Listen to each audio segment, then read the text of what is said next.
Board of Supervisors meeting into order for May 9th, 2023. I would like to ask Jerry Townsend for our invocation, followed by a pledge of allegiance to the flag, please. Let us pray. Lord, we come to you this afternoon just to say thank you, Lord. Thank you for being so good and so kind. Lord, we thank you for last night's sleep and this morning early rising. We just thank you for bringing us this far in this day. Lord, we thank you for giving us knowledge, wisdom, and most of all, understanding. Ask that you continue to keep us and protect us from hurt, harm, and danger. Lord, we ask that you bless those that are here tonight, bless those that have a desire to be here, but for some reason not. We ask that you bless each board member, that we continue to make decisions for the betterment of Prince Edward County. Lord, when we come to the end of this old dusty road, we ask that you give us a home somewhere in that kingdom, where the streets are paved with gold, there's many, many mansions. And continue to let the words from our mouth and the meditation of our hearts always be pleasing in thy sight. This is your servant's prayer in thy most holy and precious name. And we all said, amen. I pledge allegiance to the flag of the United States of America and to the republic for which it stands, one nation, under God, indivisible, with liberty and justice for all. Thank you. Thank you, Jerry. Welcome to the Prince Edward County Conference Line. Please stand by. You'll be joined in shortly. I'd like to ask if anyone has a conflict of interest with the board tonight? No? We'll do our recognitions. Is Crystal in or Cheryl? Cheryl's got you. All right.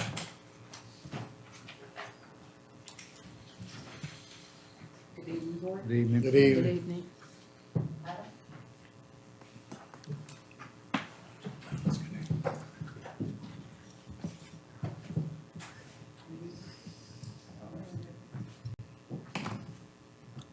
Recognitions is an opportunity for the Board of Supervisors to recognize achievements in our community with a focus on the accomplishments of students, employees, and our citizen volunteers who serve the county of Prince Edward. At its May meeting, the board will have the opportunity to recognize 2 county employees. First, we'll recognize the Employee of the Month. The May Employee of the Month is Adam the Month. Adam was nominated and is being recognized for his work as a member of the Buildings and Grounds staff. Rain, shine, cold or hot, he was front and center, ready to get the job done with a smile. No job is too big or too small for Adam. He always seems happy to help with anything. His attitude and hardworking habits make him a real asset to have around. The county is fortunate to have employees like Adam, who has now transferred and promoted to the position of Chief Animal Control Officer. We are confident that Adam will bring his great work ethic and can-do attitude to his new position.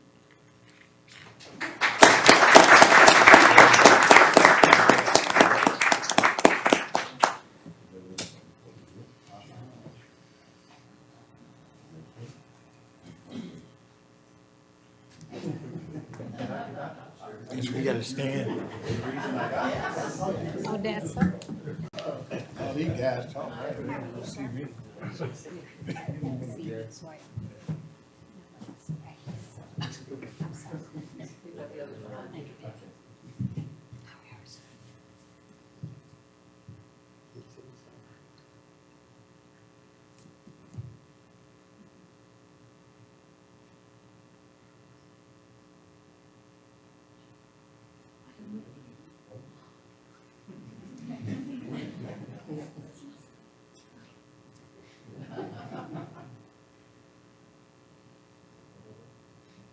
Okay. All right.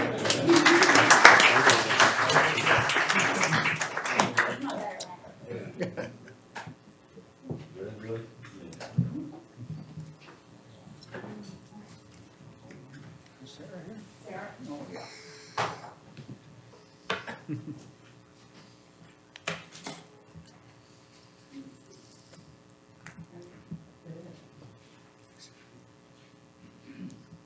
The board would also like to take this opportunity to congratulate Sarah Trent on her retirement.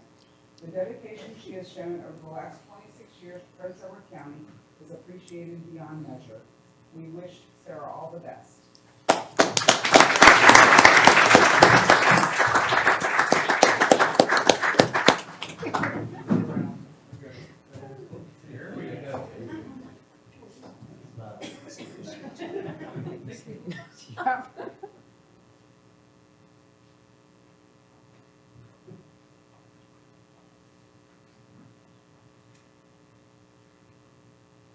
All right. Congratulations.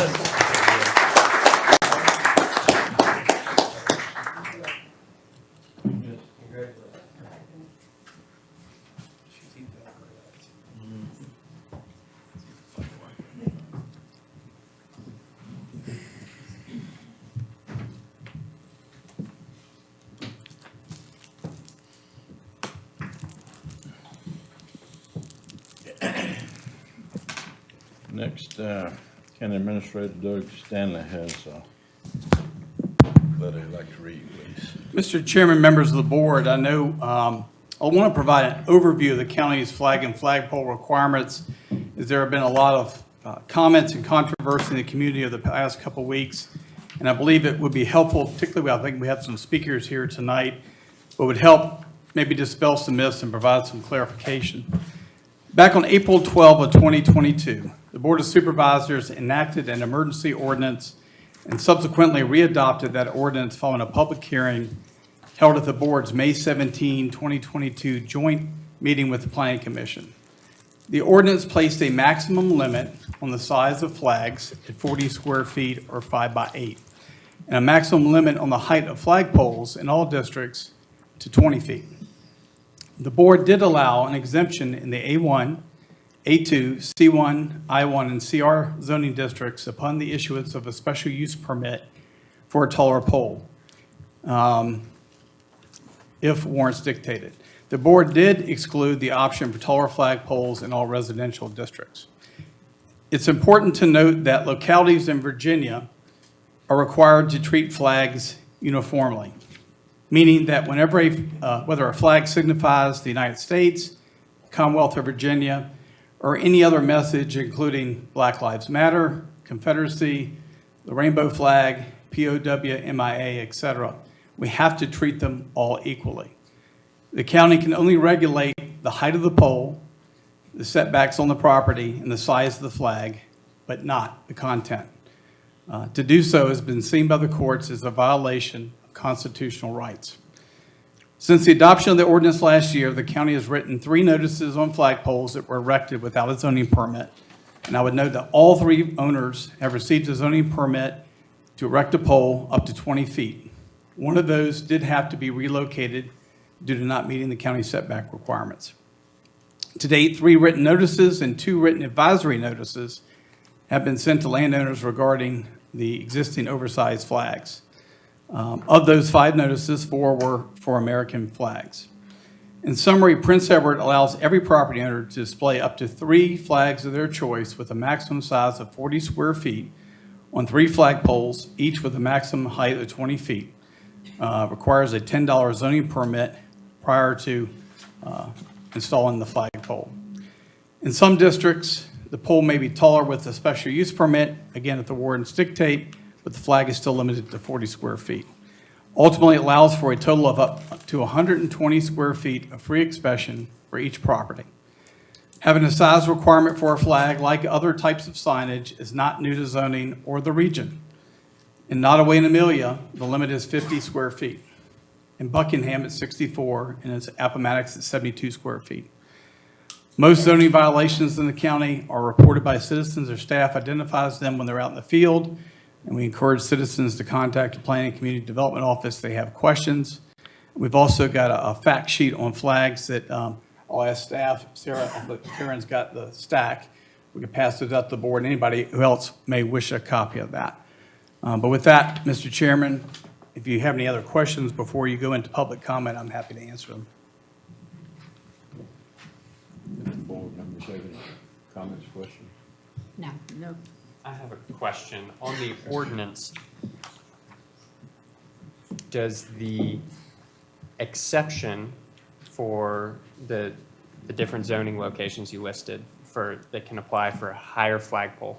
If they get the special use permit for the higher flagpole, does the 40 square foot limitation still apply? It still applies the way it's currently written. Thank Yes, you. sir. Thank you, Harrison. Any more? We'll move on to our public participation. We've got several people that have signed up. We'll put a 3-minute limit per. To you, Mr. Chairman. I'd say 3 minutes per participant, please. Derek, I met you before. You're welcome to step up to the podium, please. State your name, where you're from. Proceed, please. Thank you. Thank you, Mr. Chairman and Board. And thank you for the clarification that you just read, Mr. Stanley. It's helpful, but I also would like to just go ahead and read what I had written out anyways, so you can kind of understand, where we're coming from and so on. I am thankful for the opportunity that we have to share concerns with our public servants, but also to thank them. And so I do want to thank you guys for doing a great job serving our county. It's where my family lives, and I appreciate how smoothly things run, so thank you. I'm here today, obviously, to share my thoughts regarding flag size and the county asking folks to possibly take down an American flag if it exceeds the size rule. Our flag does have a rich and interesting history, as you know. The first national flag was approved by Congress in 1777. Had 13 stars, 13 stripes. It's what's now commonly known as the Betsy Ross flag. And then the second one was approved in 1795. And this is the flag that Francis Scott Key was inspired by when he wrote our national anthem, the Star-Spangled Banner. In fact, the flag that he was looking at was a gigantic flag of over 1,200 square feet. Very, very large. The flag we have now is the third and last flag resolution that the Congress passed, and its stars represent 50 states, and the stripes, the original 13 that broke away from England. Our flag has long inspired soldiers, civilians here at home, and I believe that many veterans, soldiers, and civilians would feel disrespected if they heard of a government body asking its constituents to remove a flag. I do understand the issue isn't the type of flag, but rather the size. However, I believe the principle of the matter is more important than an arbitrary size restriction placed on our national symbol. Our county may be named after an admiral in service to England around the time of the Revolutionary War, but I hope that our elected officials lend a more attentive ear to their constituents than did the Parliament of England. I hope a solution can be found to this issue, and I trust that it will be. And again, I know the time commitment and the energy requirements from you all greatly outweighs the monetary benefit that you get, and so I once again want to thank you guys for doing a great job serving our county. Thank you.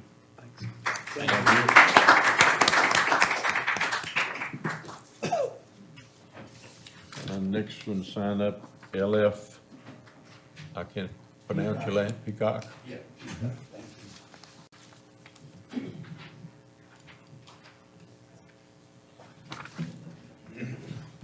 Ladies, gentlemen, I live in Prince Edward County. I'm Prospect.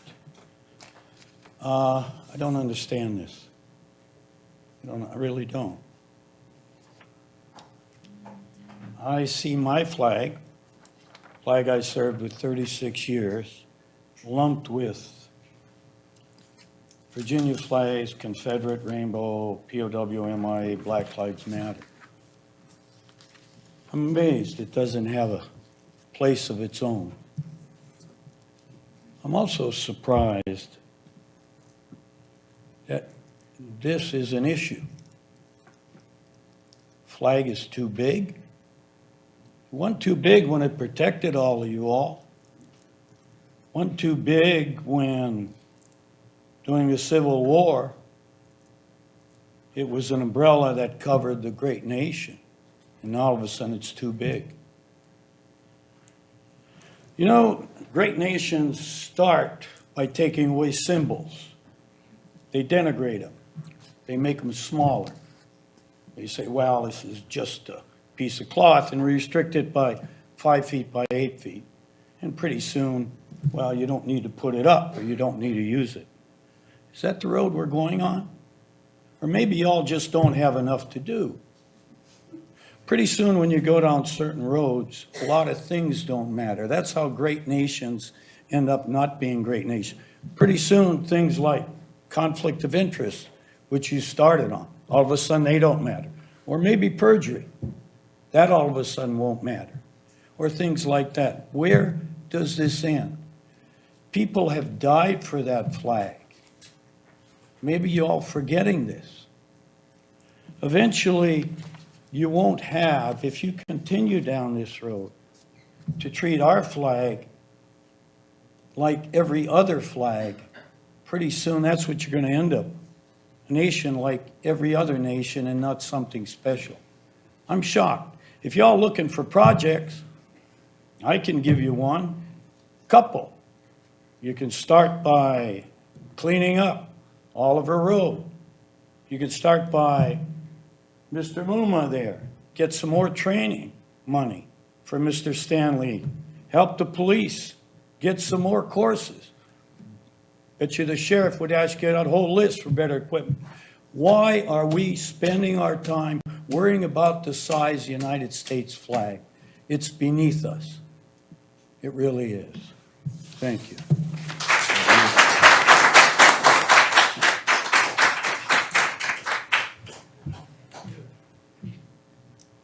Next speaker, Joshua Amos.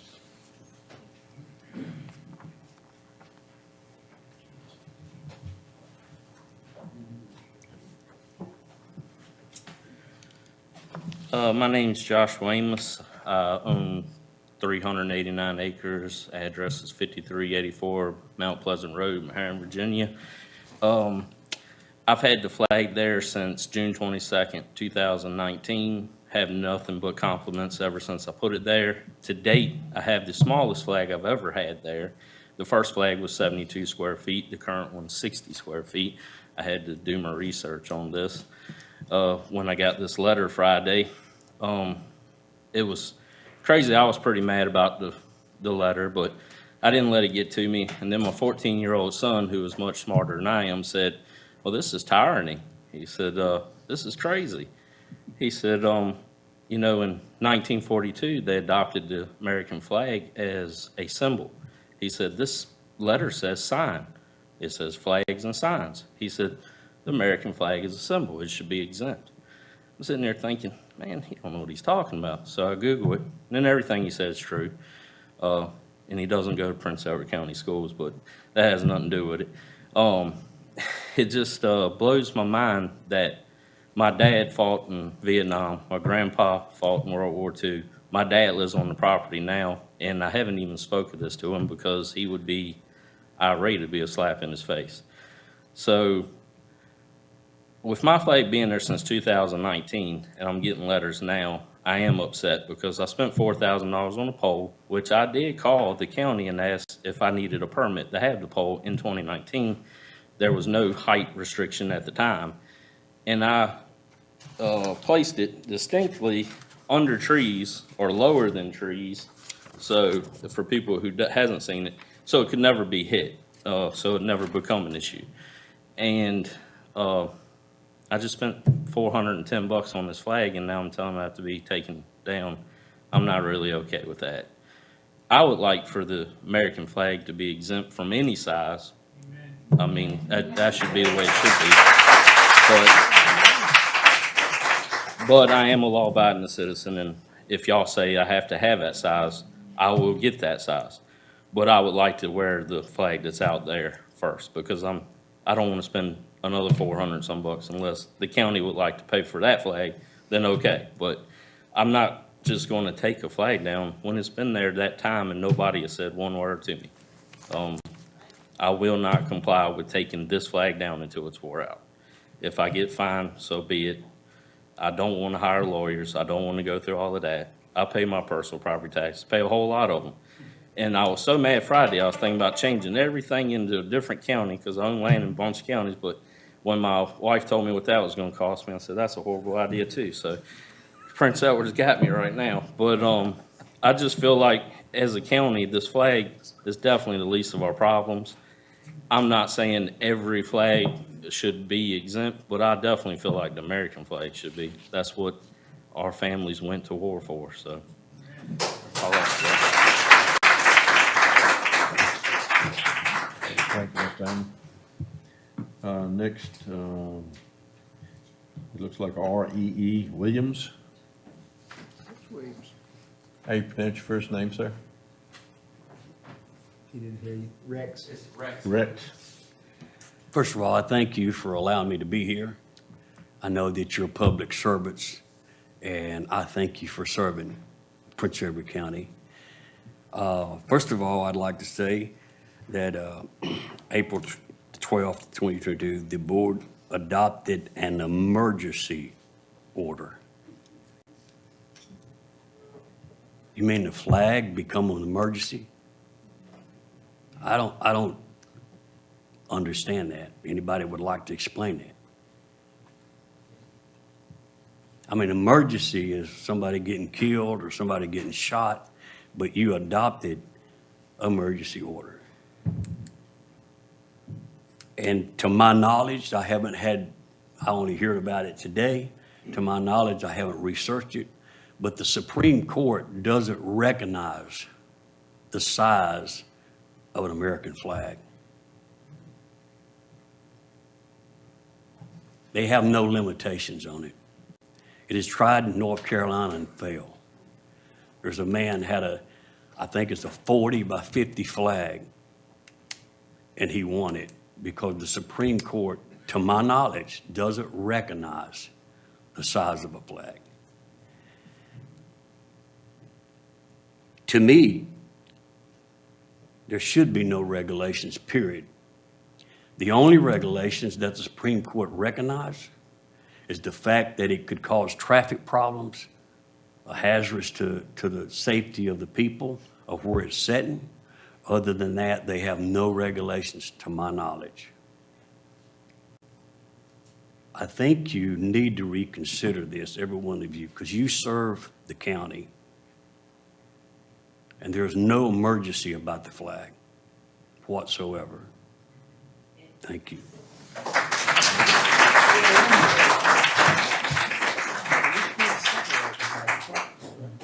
No. But we can't separate the type of flag, right? I mean, like, the American flag gets no exemption under the current laws. Isn't that correct? That's my understanding, Terry.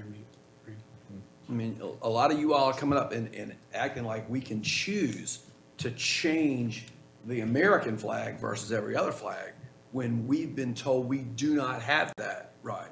So let's clarify that because we got to know what we're working with.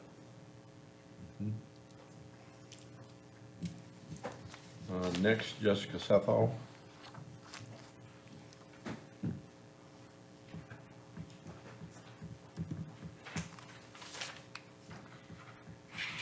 Good evening. I'm Jessica Southall. I reside in the Hampton district. First, I did prepare, but to address you, Cannon, I don't know that we're asking you to differentiate. I mean, if you have to have an ordinance, which we don't, this is our American flag. And even if you don't have to differentiate, why is it a 40 square foot limit? Why is there a limit on a signage or a flag? Period, first off, but specifically the American flag. That is the issue. And the issue that everyone that has come here tonight to address is that we're honoring our flag and we're being asked to take it down, which is our biggest concern. Not the type of flag. If it is any other type of flag, I agree, it's a symbol. So that is to you, we don't want you to separate it. It's a symbol, it's not a flag, it's not a sign. If we need to reword it, if we need to categorize it differently, of something of that nature to address it. But I did prepare something to say to address specifically my husband and I. We were one of the people that received a notice of violation. We have been flying that flag in our yard since November 2020 with no complaints from the county whatsoever until Friday. We have gotten nothing but compliments as well on our flag. It's beautiful. It stands tall and proud. No issues. We were not even aware there was an ordinance regarding the size of any kind of signage or flags until today. I realized that it was an ordinance effective of last May. We followed all guidelines to honor our flag. We have it hanging tall and proud. The size of our flag is in coordinates with the ratio to the height of our pole. If you look up ratios, it gives you this square footage that your flag should be. We are meeting those guidelines for our national flag. We're also flying an all-weather flag because we do not take it down, and it's illuminated at night. So we are doing everything we possibly can to show it respect. Nothing that we're displaying is disrespectful. It is not at all distasteful. If you drive by our home, you're not going to be like, oh my gosh, I swear it's beautiful. But looking back, I wanted to see what our rights were, and I did find some federal guidelines regarding the display of American flags, and I found that there is actually a Freedom to Display the American Flag Act of 2005 that was signed into law by President Bush. And according to that, it says a condominium association, corporate association, or residential real estate management association may adopt an enforcement, may not adopt or enforce any policy or enter into any agreement that would restrict or prevent a member of an association from displaying the flag of the United States or on a residential property within the association with respect to which such members have a separate ownership interest or right to exclusive possession or use, according to that act. So if we're not allowed to place policy or restrictions on the display of the American flag to specific localities, like I just mentioned, then why are we placing restrictions on the American flag within Prince Edward County, especially in rural areas?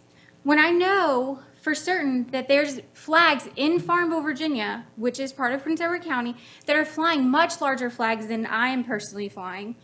And on another note, we have a flag painted on the side of the Blue Water Tower right outside of the extension office. So we obviously honor it. So why are we being asked as residents to take it down?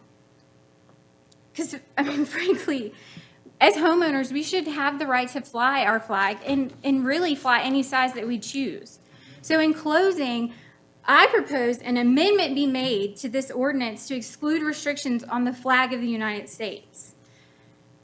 Sorry, I'm really riled up about it, but I do want to thank you for your time in listening to us. But this is really important, and I mean it's the United States of America's flag. It should be something we honor and not something we're forced to take down.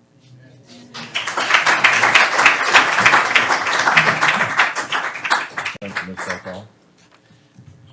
That's all on the list. Do we have any call-in people want to make comments? No?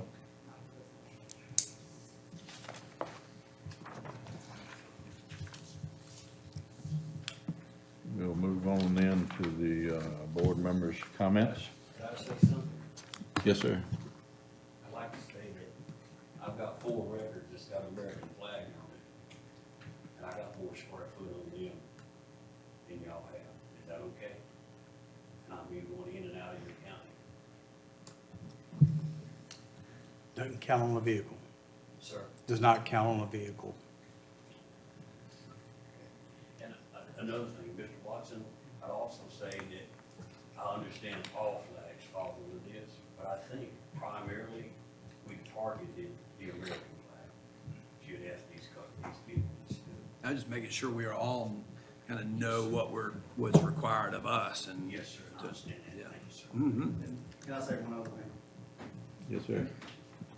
According to the water tower that is outside of town limits, I know the town doesn't matter, even though you're in Farmville District. I don't understand how these businesses and everybody else can fly these flags. What about the water tower? That's obviously in a rural area, it's 20 feet from a cow patch. It's not lit. It was actually poorly done. And y'all can have that on your county water tower?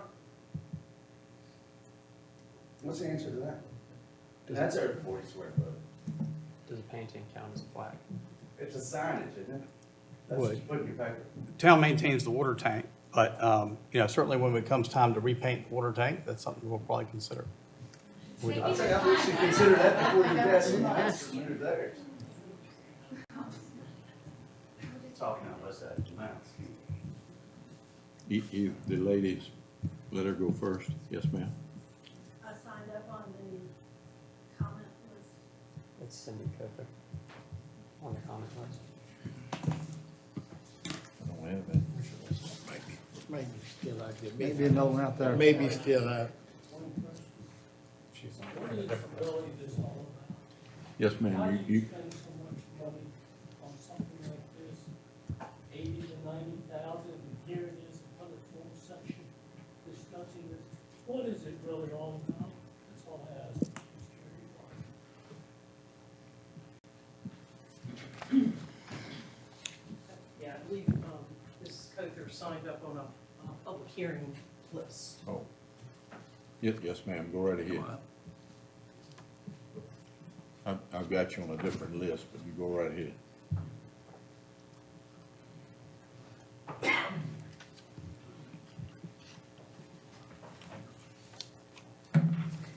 I'm not here to talk about the flag. I have something else.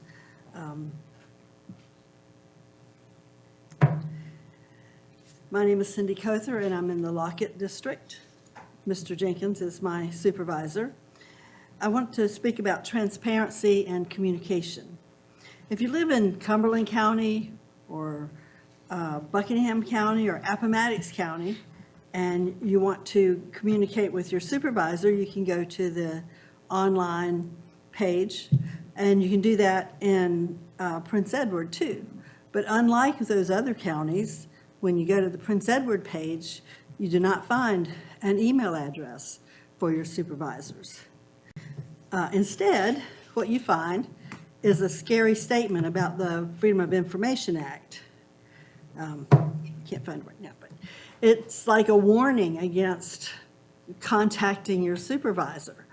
And, I don't know if the average citizen would even have the courage to contact their supervisor after reading the warning about how everything you say to your supervisor could be made public and all that. And the only email address I could find was one that said board. Like, if you wanted to say something, you have to say it to the whole board instead of just your supervisor. So I think it makes the citizen feel like you really don't want to hear what we have to say. And Can I address this? Go right ahead. Ma'am, you mind him? You mind me addressing this? no, Okay. I had 4 citizens call me today and talk to me. I had 1 email today. So maybe, I can give you my phone number. You can call me. I had 4 people. I think 2 of them are here tonight. So I don't know what the difficulty contacting me is. So. if I you want to understand. contact somebody by email, Yeah. I don't know how I would do That's that. fair. Well, I got an email today. I'll tell you what, ma'am. Was it your private email? Yes, ma'am. Okay, I'm talking about an Yes, ma'am. official But email. I do have a private email, and 4 citizens talked to me today before 10 o'clock, as a matter of fact. You might have had more emails if you had an email I did address on check the them. There was page. no email there, ma'am. Yes, ma'am. But I understand you fully. I know where you're going, ma'am, and I understand you. I've heard about you, so I'm glad you like your district. Hope you enjoy that.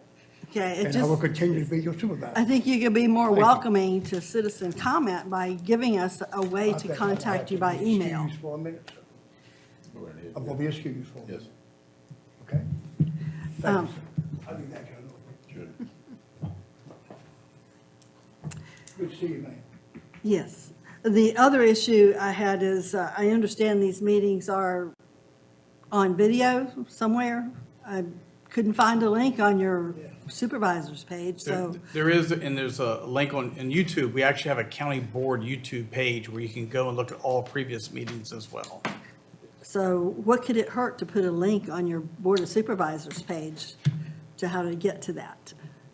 It's right at the bottom. There's a symbol I just brought up on my phone. It's the YouTube symbol. If you Okay. click on that, it'll take you to the page, right to it. Okay, maybe you could make it a little more obvious. Okay. But anyway, I encourage you to be more welcoming to citizen contact. Thank you, ma'am.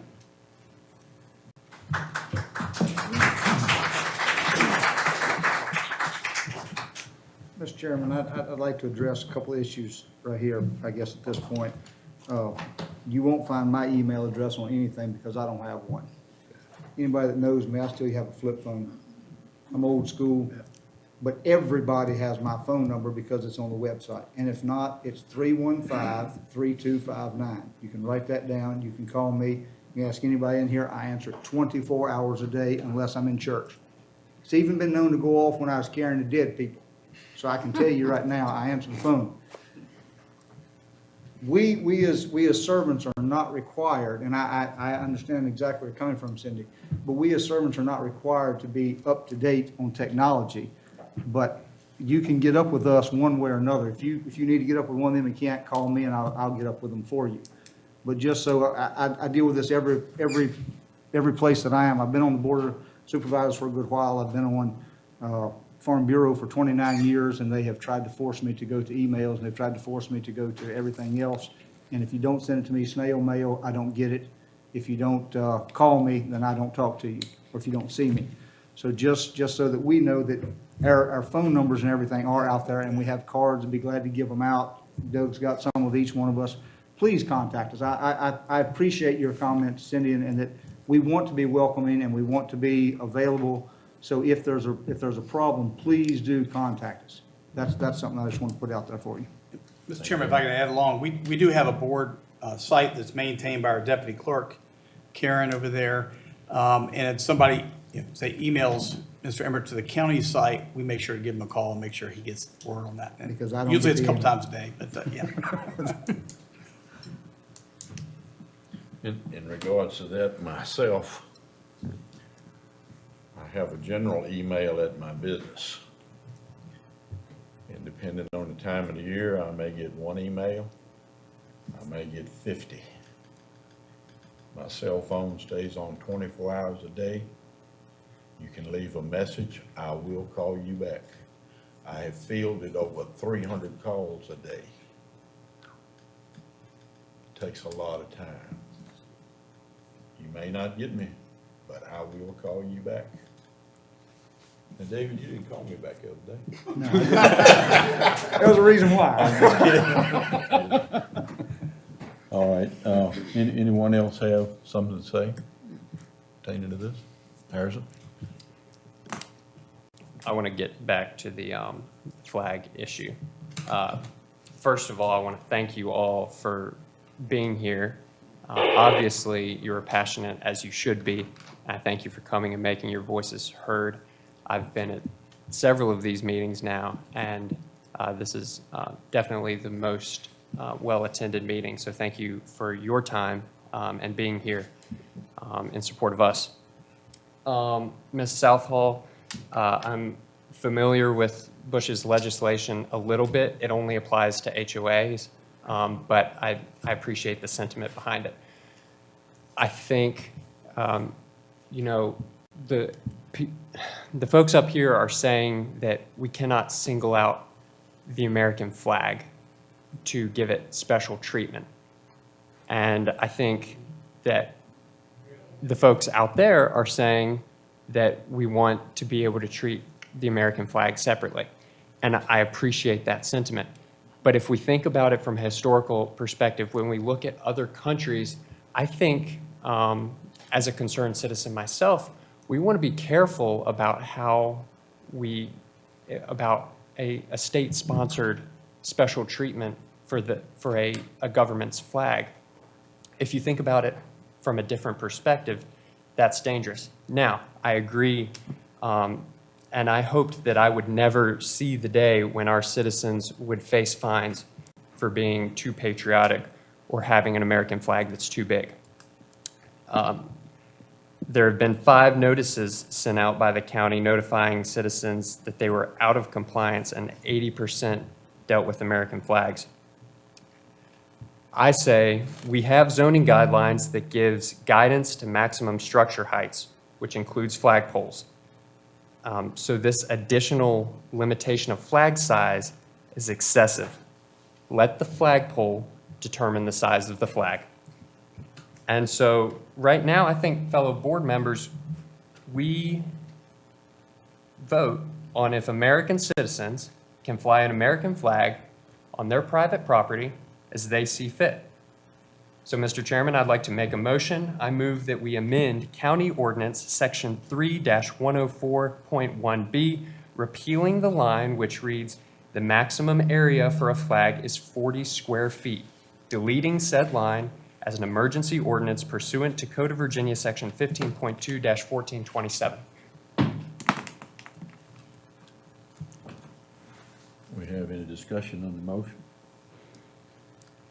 I don't think anybody here could ever think that anything any of you all said was wrong. I mean, I think we would love to express patriotism to the nth degree. If we are not allowed to differentiate between an American flag and anything else, do you want an unlimited size of any flag or sign you dislike the most from your neighbors? Think about whatever you hate the most being flown as large as you could fly it. It will be limited by the flagpole. Yeah. So if you're living on the avenues, you can't just go out and put a 200-foot flagpole up and fly whatever flag you want. There are already guidelines in place that are logical. I think this was a emergency ordinance put in place in response to one situation, and now we're seeing unforeseen consequences. I'm all for the American flag. Just a comment that I know of, that I heard about. Everyone in here has heard of Donald Trump.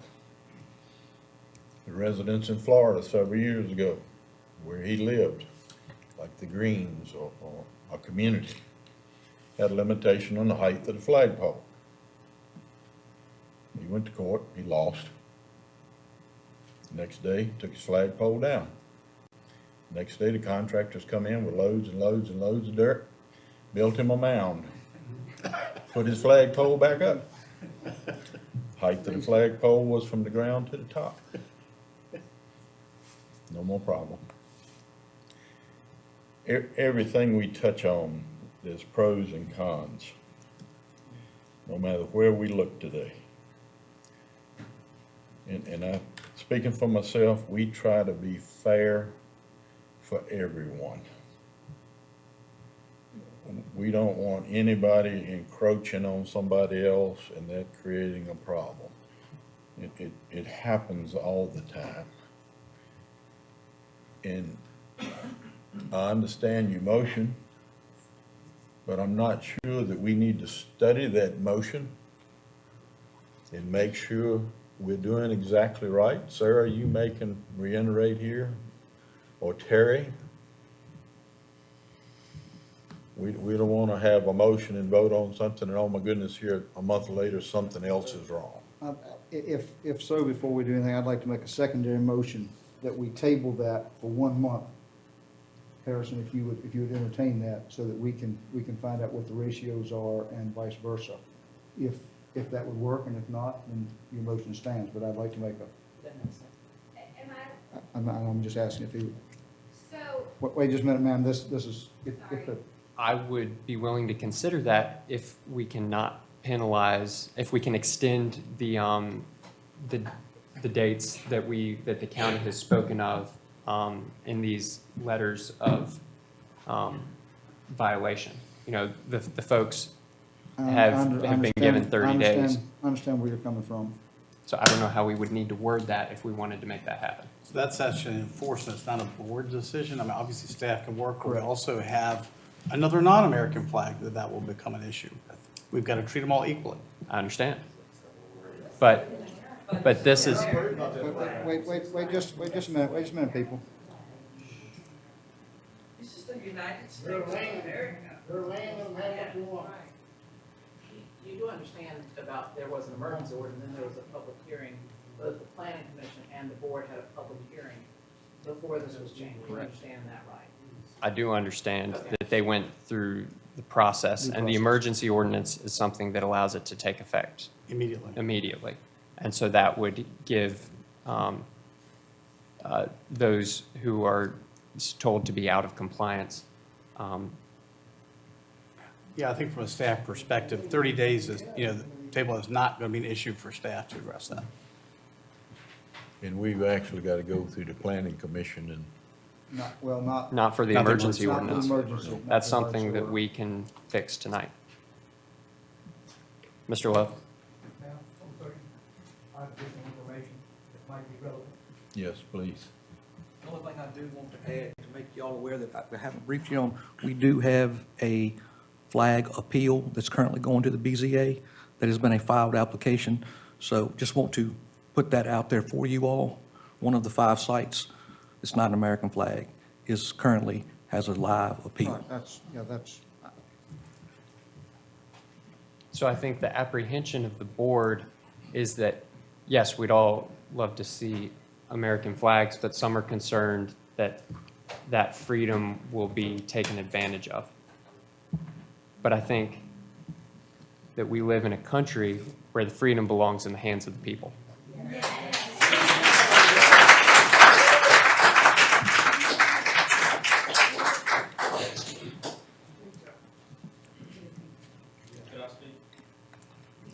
Not yet, because we're still, we've got a motion on the floor.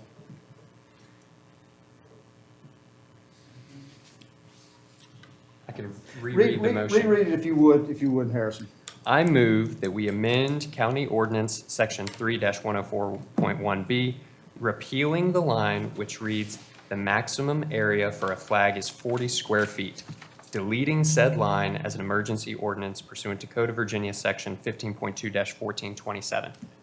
Essentially, what that would do is take this specific guideline out of the question and let our general guidelines on flagpoles and compliance do the necessary guidance. So you're not going to see absurd flags in inappropriate locations because there has to be a flagpole for that flag to be on.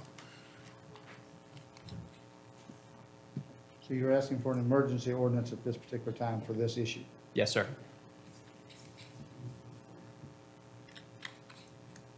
I'll second that.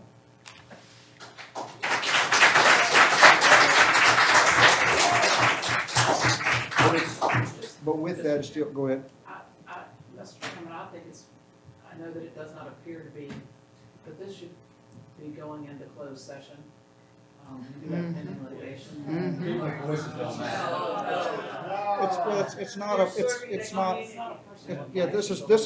This has completely different thing, context here of what she's talking about. It's a completely different context.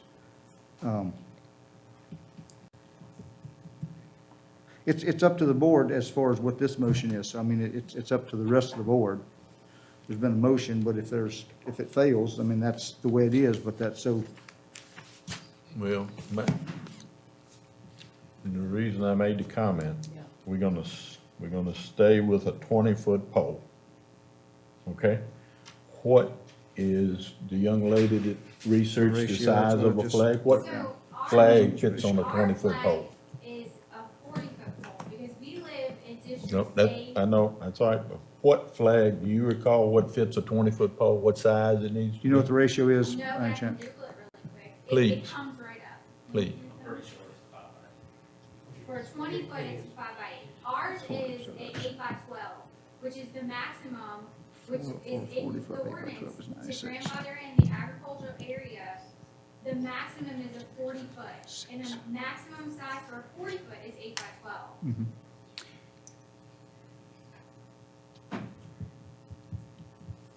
Mr. Chair, if I could, I know that we have a motion and a second on the floor.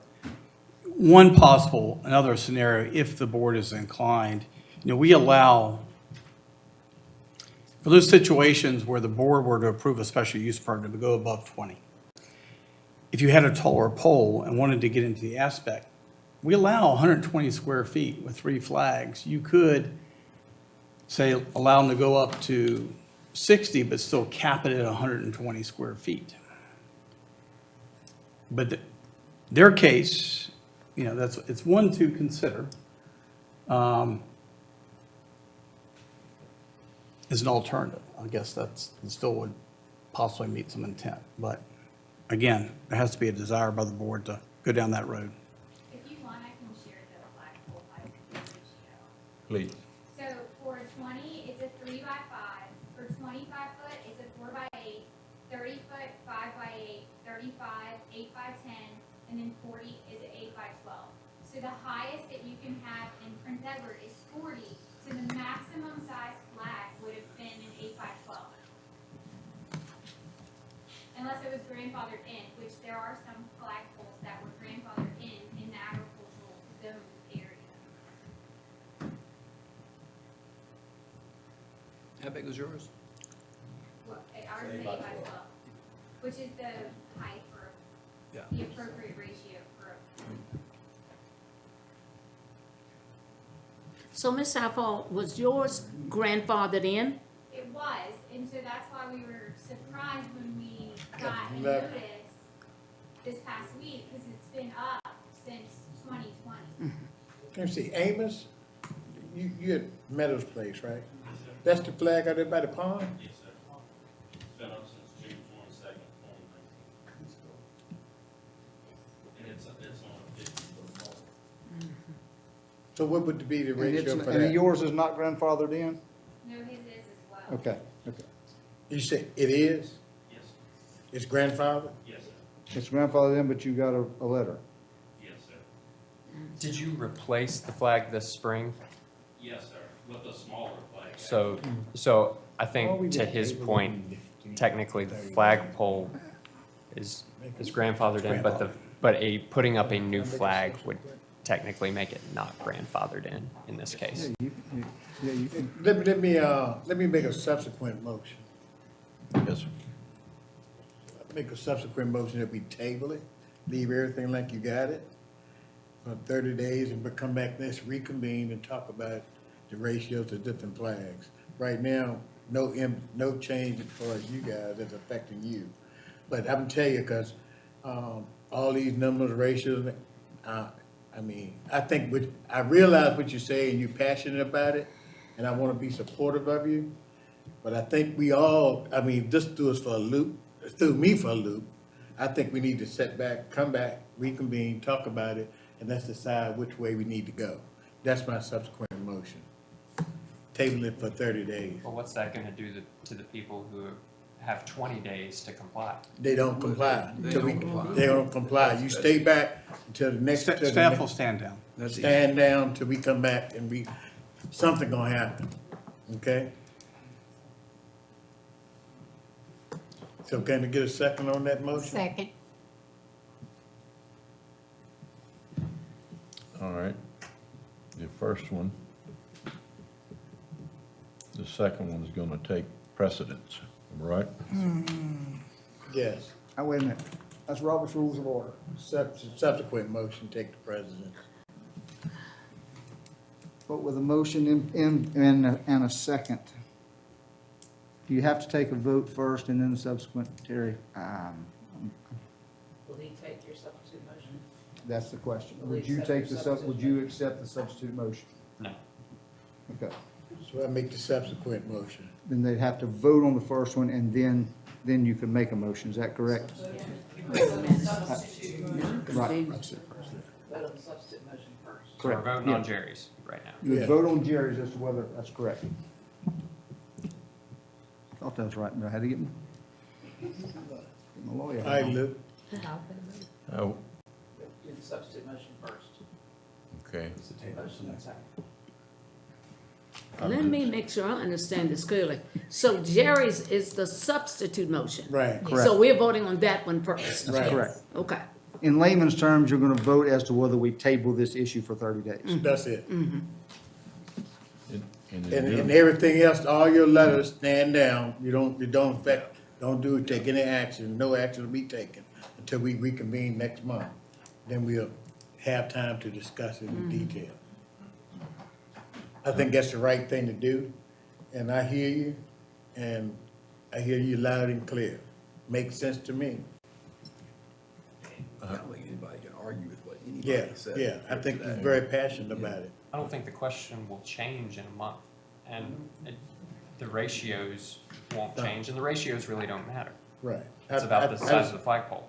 we need to go into more discussion, I think, as a board. I would personally like to discuss it more. And what we want to do is get it right, Yeah. where there's no more question from here on. Yeah. And I think planning, thinking about it, talking about it, discussing it would be the best thing to do. 30 days, everybody just be patient, give us time. It's easy to jump sometimes, and oh my goodness. But I'll call for a vote now on Jerry's motion. Lou, one quick thing before we do that. Not 30 days, but at our next meeting, because if that, because I don't want it to be 31 days or whatever else and we're in a quandary. So I'm gonna say at our next meeting, so everyone knows, at our next board meeting. Okay, all right. Doug, good. David, No.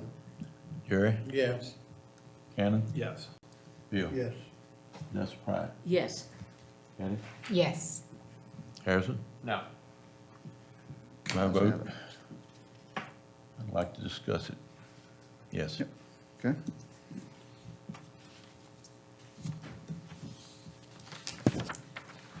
I guess we're still at board members' comments, aren't we? Yeah. I'd like to just say thank you all for being here. Yeah, no I'll say to each and every one of you. This is a tough one for me. I'm a veteran. I pledged allegiance to that flag, and I pledged same allegiance to it almost 40 years ago. So I know exactly where you're coming from, probably more so than most of you. So it's a tough one to figure out exactly what to do. Thank you all for giving us, not that you all have that opportunity, but thank you for at least allowing us 30 days to talk amongst ourselves and see exactly and I appreciate every one of you being here for whatever reason, whether it's the flag issue, whether it's Ms. Gother for the Freedom of Information Act. Without your public input, and I think that this is something that all of us see, without your public input, there's a lot of things that we just don't know, because I didn't realize that if you had been grandfathered in, that you got a letter, just didn't realize that. But please bring these things to our attention, and I'm very serious. That is my phone number, 315-3259. If you have a problem, call me. So, I still have my first and original flag that I put up in 2019. If I put it back up, it wouldn't be an issue just because I changed my new flag. I put a new flag, I didn't want it looking ragged. That's part of what needs to be discussed, I think. Yeah. For 30 days, for 30 days, I'd leave it alone. I would leave it alone for 30 days. Or until our next one. I'll put in 30 days. Yeah. June 13th, okay. So it's gonna be more than 30. Go That's what ahead. Go ahead, sir. First of all, I thank y'all for your patience, and thank you for your spirit in this place. I wish you know that. There are many different flags that we have out there, freedom of speech, but just remember, that was one flag. That's right. That's right. That's right. There's many people out here that serve different gods. That's right. Yeah. That's right. That's well done. Thank you. Thank you for being here. Thanks for your voice. You were heard and loud and clear. And in the next board meeting, that we'll bring this to some resolution, okay? Thank you. And it's not awkward if you want to leave when the animal control report comes or whatever. It's okay. Hey, thanks a lot. Y'all can really talk. Bill, you have Thank you, any sir. comments? Rex, thank you. Yes, sir. For sure. Oh, no, we smooth, man. Thank you so much. Thank you. Hey, good to see you. How are you, sir? Thanks, sir.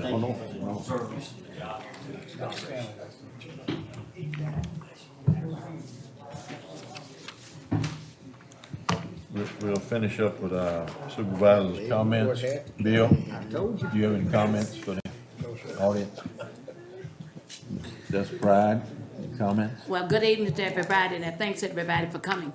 And I'm sorry that Ms. Southall didn't stay to hear what I have to say.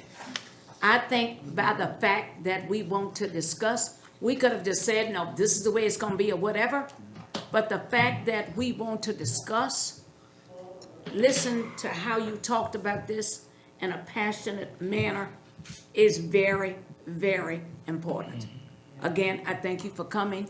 And what you have said has so much merit. Thank you. Good evening, everyone. Thank you all for being here. I heard every comment that you had. We will weigh it. We will definitely do the research to make sure that we are doing what is proper for our county. And I'd like to say to all mothers, Happy Mother's Day. Thank you. Harrison? Comment? I've said my piece. All right.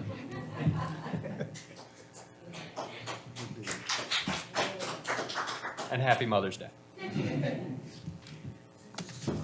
My comments are the same. I'm glad to see everyone. And we've said it before. We need you to talk to us, tell us. We have, our computer system may not be what's convenient, but if you call the courthouse looking for one of us, they'll find us.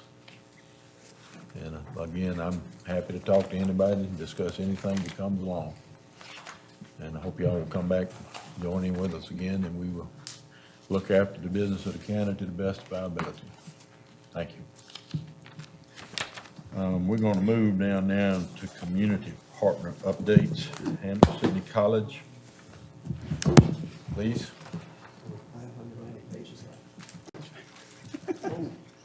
Harrison, I told you. No, we're doing community partners updates, so we, like Dr. Stewart. Okay, right. So, this is where people speak, I see. It's great to see representative government in action, and I was not going to do this, but I told Ken I was going to be very short and, just do this if I get too long. But I have to tell you who our namesakes were and why we're named what we are, because I don't think a lot of people know that. But back in 1775, everybody would have known who John Hampton and Algernon Sidney were, because our patriot forefathers belonged to Hampton-Sydney societies. So who were these guys? John Hampton and Algernon Sidney were British noblemen who lived in the 1600s. John Hampton is noteworthy because the king imposed a tax that Parliament had not approved. And he said, I'm not going to pay a tax that has not been approved by my representatives in Parliament. He's the original no taxation without representation guy. And Algernon Sidney was a political philosopher, and he wrote extensively about representative government. And so there was a college in Virginia before Hampton-Sydney was founded. It was called William and Mary. It was named after the king and queen. And so when the patriots in this area got together to found another college for their sons to go to, they didn't want to send their sons to the Royalist College in Williamsburg. They wanted to send their sons to a college for the sons of patriots. They decided to name their college after John Hampton and Algernon Sidney. That's the source of our name. That's our background. And we have a history professor on campus. He said it would have been like mud in the eye to the British governor at the time that we chose those names for our college. But again, great believers in representative government, and it's a really incredible heritage that we have at the college. In 1775, as we were opening our doors, our first president put an advertisement in the newspaper, said we're starting a college in Prince Edward County to form good men and good citizens. That simple but very profound phrase has been our mission for 248 years. And we are endeavoring now to live into that and live up to that mission more than ever before in the college's history. And we've had a great year. One measure of which I think we're living into that mission is we've had a nearly incident-free year on campus. When I got to the campus, and I don't want this to sound self-serving, it's taken a lot of work, but when I got to campus, we were bringing a young man to the hospital almost every weekend for alcohol poisoning. And we have had, I think, one case of that this year, and it was a visitor to our campus, not one of our guys. Our guys are doing a much better job of being each other's brothers. We have had no sexual assault or allegations of sexual assault or rape on our campus for at least a couple of years now. We've had allegations, I'm sorry, but we have not had any cases that have been adjudicated and found that the student was responsible. So I think we're doing a much better job of living up to and into our mission and also our codes of honor and conduct that we hold for our guys. I also want to emphasize we have contributed, our students have contributed nearly 20,000 hours of volunteer service to the community in this past year, this academic year, which is pretty impressive since we have less than 1,000 students on campus. That's each guy on average contributing 20 hours of volunteer service to the community. And we're impacting all kinds of organizations all over the county. I think is really, really important. We're really excited. We are concluding our academic year. We've basically finished exams. We're now calculating grade point averages and that sort of thing, and we're going to hold our commencement this Saturday. Our speaker is Neil deGrasse Tyson, the famous astrophysicist. I haven't seen, I get the Farmville Herald usually a couple days after it comes out. I'm not always quick about reading it. I don't know that we've been publicized, but people from the community are welcome to come to our commencement ceremony. And I hear this great speaker. I would just ask you not to take the front seats or else you might have an altercation with some of our parents. But certainly everybody's welcome. And that leads right into what the main thing that I want to say. I'm going to talk a little bit about our commitment to the community. Ken's going to elaborate on this by talking a bit about our economic impact and the building and renovation program we have going on campus, and then we'd be happy to take any questions. But we really want to be a great partner, and the way we want to partner is what we know best, and that's education. I just want to make sure that I share with you some of what I see as the most important ways that we partner with you, and please share this with your constituents. Please, you in the audience, make sure that your neighbors know. We offer a high school education program. High school students from Prince Edward and the surrounding counties can come and take courses at Hampton-Sydney free. I think Ken and I are probably thinking this is the craziest thing we do at the college since he has to mind the money, but right now it is totally free, and we've had students take up to a year's worth of college credit at Hampton-Sydney College. And by the way, that high school program is open to both men and women in the community. In fact, we had a young woman just a couple years ago. She took enough courses in Latin and Greek that she won the prize that we give to the best student in classics, and she was still a high school student when she received that award. So that program is open to everybody. We also have something called our SAGA program, Southwest Area Guaranteed Admissions Program. It's for students who meet certain GPA and other requirements, and we want a letter of recommendation, but we will guarantee admission to the college and a scholarship. And of course, there's more financial aid available if family circumstances warrant. The Board's Library is an excellent resource. We have incredibly helpful reference librarians and research librarians who work for us. We're happy to host anybody who has questions that they want to track down, and we really want that facility to be a community resource. We have the Esther Atkinson Museum on campus. It's a great history of a museum displaying the history of the college. We also have revolving exhibitions at that museum all the time. Right now, currently, we have an exhibition of books that have been published by Hampton-Sydney authors going all the way back to the 1700s. It's a fascinating exhibition.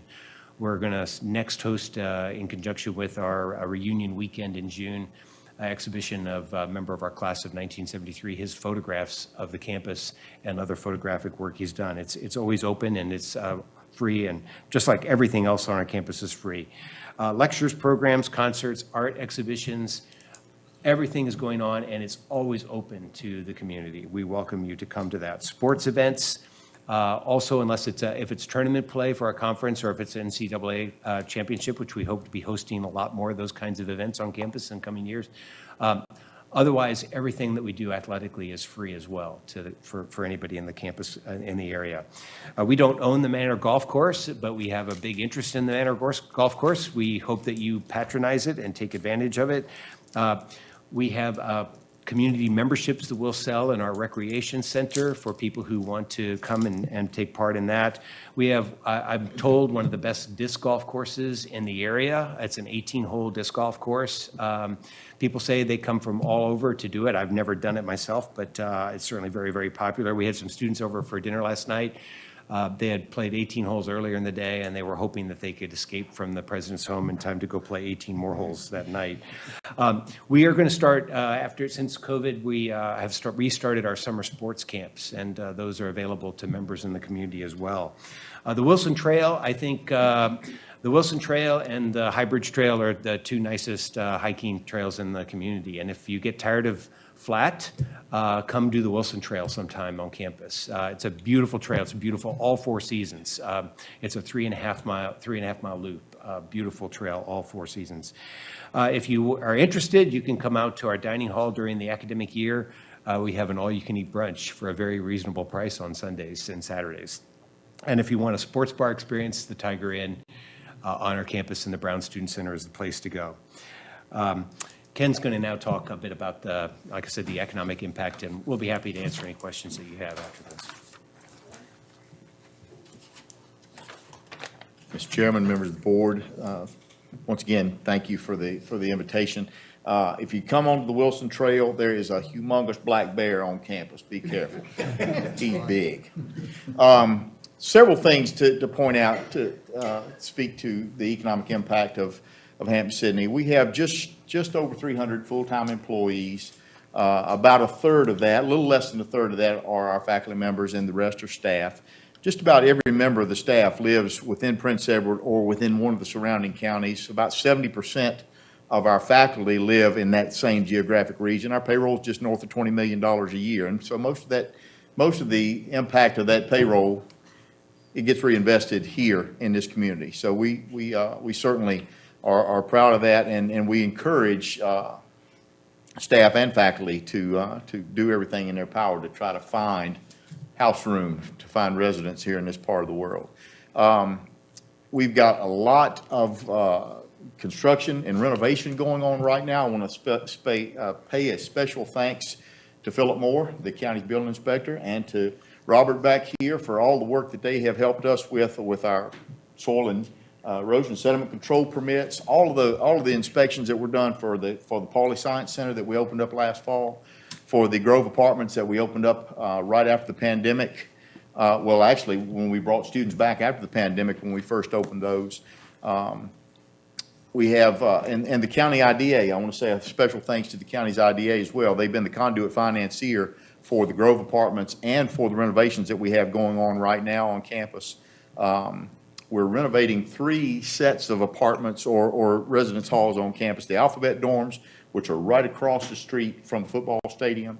White House dorm, which sets back off of College Road just a bit. And then the Carpenters are among the, they're in close proximity to Cushing Hall, if you're familiar with the campus. All 3 of those projects over a 36-month period of time will be renovated. And we floated the bonds through the IDA last June the 2nd, I think. So we've got 3 years to expend those funds. We're also renovating Venable Hall now, which is one of the oldest residence halls in continuous use in the country. So I don't guess you can necessarily say it's in continuous use while it's being fully renovated, but there are beams and flooring and whatnot in that building that haven't seen the light of day since the 1820s. It's a full gut renovation, and we're adding, putting all the ADA compliance pieces in place. We're making it a safer building, but we're also keeping the historical integrity of that building intact. We are working with the Department of Historic Resources on Venable as well as the White House dorm. They both qualify because of their age for historic tax credit treatment. So we're doing everything in our power for all of those buildings to maintain the historical significance and the historical integrity. And that's putting a lot of contractors to work. We have several local folks who will tell, and you'll know many of them. I won't call them out by name because I probably will miss someone, but they enjoy working on these projects. I know they enjoy working on them at Longwood and Hampton Sydney because they get to sleep in their own beds. They don't have to find house room working out of town. So a good many of our local contractors also are contributing to that economic impact that the college brings to this part of the world. So I'll stop there. We are very much indebted and appreciative of all of the assistance the county provides in all of the ways that I have mentioned, and we're happy to entertain any questions that you might have. I'll make a comment. I did get a chance to take a tour of the new science building. It's very nice, very nice. And also some of the renovated rooms, some of the old fireplaces, the woodwork. They really are doing a nice job. Thank you. Looks good. We're excited about that. Thank you very much. Anyone else have questions, comments? We thank you for coming. We appreciate it. Thank you. Thank you. Who do we have from Longwood University now? President Reevely. President? Well, it is a honor and delight to be with y'all. It really is, and a delight to be here with our great friends from Hampton Sydney too. I won't take us all the way back to 1775, but we can celebrate being America's first two-college community, which the General Assembly officially declared back 6-7 years ago. And I will rewind the clock to just a little personal vignette y'all might enjoy, to I think 1975. So in the small world category, most of you all know, my granddad was the president of Hampton Sydney. And once upon a time, a local issue of some note was seeing if we could figure out how to get Prince Edward could figure out how to get a good, and Hampton Sydney and Longwood, a good set of hotels and motels into town. And I've been going through my granddad's papers recently, and lo and behold, there is a letter from my granddad to Cannon's dad on the hotel issue in 1975. And I told Hunter a few weeks ago that we've made a little progress since 1975. Well, let me offer a few thoughts, and then certainly delighted to take questions too. Some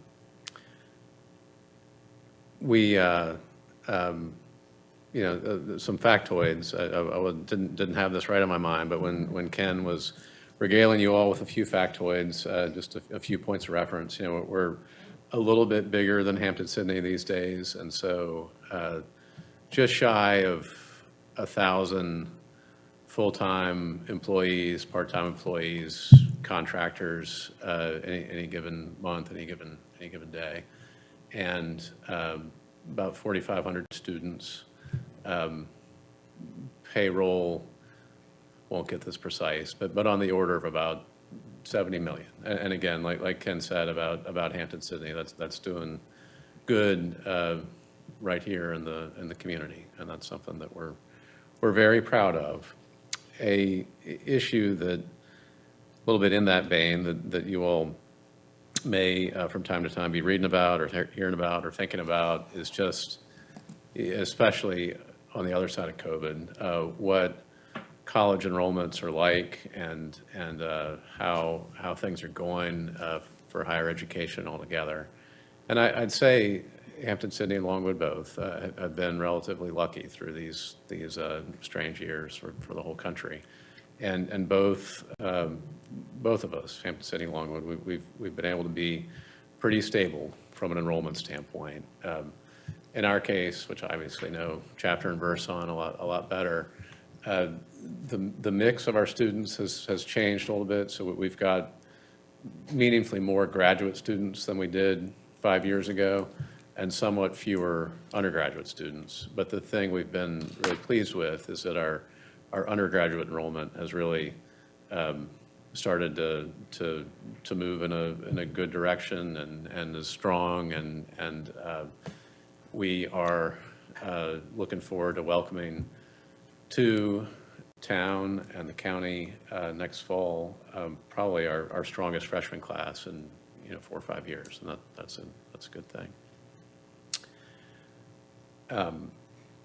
It is going to be great to celebrate Mother's Day next weekend. One habit we got into with Hampton-Sydney, this is probably 8 years ago now, that I think has been doing real good for the community is once upon a time, and for a long time, both institutions' graduations were on the same weekend. That kind of flooded local hotels and motels and flooded local restaurants, and then there wasn't a second weekend of a big business. So about 8 years ago now, we shifted so that our graduation is a week later than Hampton-Sydney's. You all know this, but so now they're 2 good weekends, 2 good, strong weekends of people coming into town, which That is took 10 to 20 years. But it's been a really good thing. It has been a really good thing. I certainly want to give a heartfelt word of thanks to on all the hard work you all have been doing on funding issues, especially as it relates to the schools. Funding questions in this day and age are not easy, and you all have done great good that I think is going to do lasting good for a long time to come. And I wanted to say thank you for doing just that. And I will offer up one last thing to think about, and then see what might be on anybody's mind. Everybody, and just in driving around, or when you might happen to be walking around campus, you've noticed that the progress on the Joan Perry Brock Center keeps rolling along. If you haven't had a chance to take a tour as the construction's unfolded at some point, catch me, because you'd enjoy seeing it. But the construction's all moving on schedule, which is a minor miracle, because it started in the teeth of COVID. And we'll really get to that point of, in the great words, substantial completion by late summer. And then once we're really moving in the fall, the JPB will be in full cry. And it really will be a gem for the community. When it's set up for basketball, it'll seat just north of 3,000. When it's set up for a concert or a convention, things like that, it could seat a little bit more than 4,000. Putting seating on the floor. That's a big number. That's the type of facility that we really haven't had around the community to date. That actually was a dream back in 1975. Probably a dream in 1775 too. But in 1975, that was a dream that it's neat to see realized, and we're definitely looking forward to all the great things that we'll be able to do together, dreams we can dream together, and using it. And the Lancers will be really strong on the court next year too, the men's team and the women's team, I think. And with that exciting tidbit, delighted to take any questions. You have a maximum enrollment that you aiming for? So, it's a great question. Amazingly enough to me, I have been doing this for a decade now. I don't know if y'all can believe that. And I, once upon a time, kind of before COVID, I thought 6,000 might be about the right size to get to and stick at. I could still see that over kind of like a generational horizon. But I think if over the, call it the 5-year horizon, we really do a great job of just sticking it around that 5,000 mark, which just given the year, we're a little bit under, a little bit over. That would be really good. Thank you. Yeah. questions from any of the other members? I got a question. I know that you've been talking to the General Assembly a little bit about trying to get some of the behemoth schools, some of the big schools in the state, that the General Assembly is also funding. You know, to try not to accept as many students. Do you think we're making any progress on that? I know the demographics in the next 10 years don't look so great and probably could use some help there. Yeah, we're making a little progress, and goodwill really does abound, both with the General Assembly, other state schools. In part, the reality that y'all know so well too is the mechanics of state government just move at sort of call it stately, call it slow, but a deliberate pace.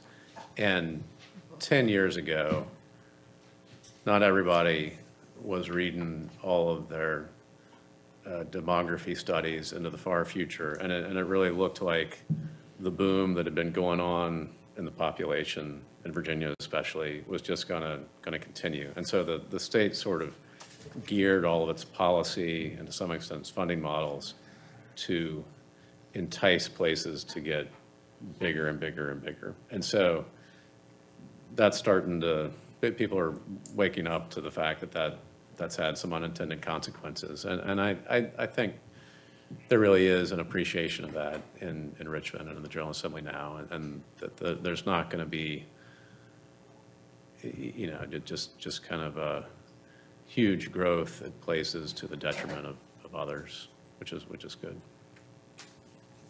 Now, I can't say that I have any useful perspective or tea leaves about what's going to go on with the state budget. That's been tough. It's been tough. I've been in the teeth of the state budget for almost 20 years now in one way or another, and I've never seen it go into overtime this way 2 years in a row. And it just puts a lot of stress on a place like Longwood, puts a lot of stress on the county, puts a lot of stress everywhere. And it's I wish I could say that the General Assembly is really waking up to these stresses that it's putting on folks, but I'm not sure I can completely say that with good faith.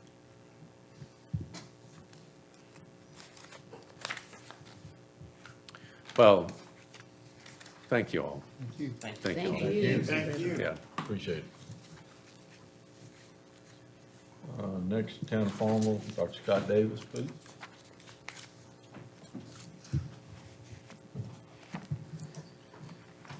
Don't worry, I've only got about an hour of your time. Let's do it.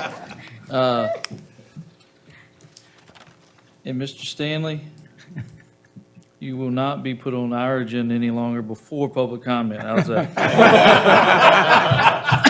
Like you will tomorrow night. Mr. Chairman, members of the board, thank you for allowing me to be here and represent the town of Farmville. Just give you a little snapshot of where we are, what we're doing. Tomorrow night, the council will have its public hearing on the 23-24 fiscal year town budget. The general fund is just a little over 14 million. Our street maintenance fund will be about a little over 1.8 million. Water fund will be a little over 3.8. The sewer fund, 2.7. Transportation fund, 1.1. The airport fund, 1.2, with a total budget of $25.2 million. That doesn't even pay Hampton Sydney's salaries. We do project a slight increase in our variable revenue over the next year, and that's those variable revenues that we see in our projection from the current year that will be more in this coming year is in meals, lodging, and sales tax. We continue to provide for competitive salaries and benefits, gradually improve for our staff with new equipment, funding CIP projects, and continuing to reduce our debt service so that we are better stewards. We're continuing to enhance our fire department by adding one additional paid position in this coming year's budget. But we've also applied for a SAFER grant for 3 full-time positions as well. If you're not aware, those localities that do have some type of full-time fire service is eligible for federal funds through a SAFER grant. And what it does is it provides, if you're granted the grant, if you're given opportunity to receive the grant, they'll pay for 3 years for those positions. And after those 3 years of salary and benefits, then it'd be the responsibility of the town.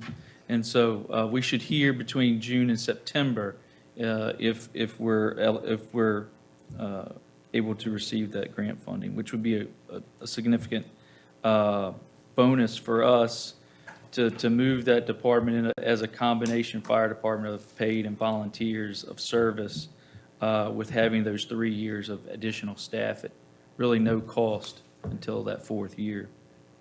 We're continuing to support Peavers by maintaining their vehicles, providing fuel, and maintaining the grass in areas around their building. We're going to continue to support and assist Farmville Downtown Partnership by contributing $60,000, and also to work with them on other projects on the horizon with some downtown buildings. Our paving projects for the current year that we're in now will begin around May 22nd. Which will approximately be approximate $930,000 investment in the town. This is primarily going to occur on secondary streets in the Cumberland side of town, on some of those secondary roads. But we're also going to pave Industrial Park Road, which is in town of Farmville, Prince Edward County, Grove Street, sections of South Main right there at Graham Road that'll tie into some previous construction. And then at High Street in Jarman, where a patch is deteriorated in that area. And so we're not moving any further up High Street because, you know, VDOT says Smart Scale is funded, but not till 2026 for that roundabout at Oak Griffin and High. So we'll see how that turns out in the future. We have some new playground equipment for the park at the library. It'll be installed hopefully the beginning of next week. The new splash pad that'll be going in at Lions Park is supposed to begin August, September timeframe. The Planning Commission and Town Council are continuing to study and look at developing a plan unit development ordinance.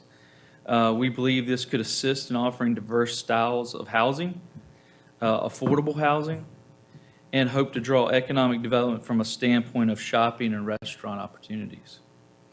The town police department has completed the transition to the P25 radio system.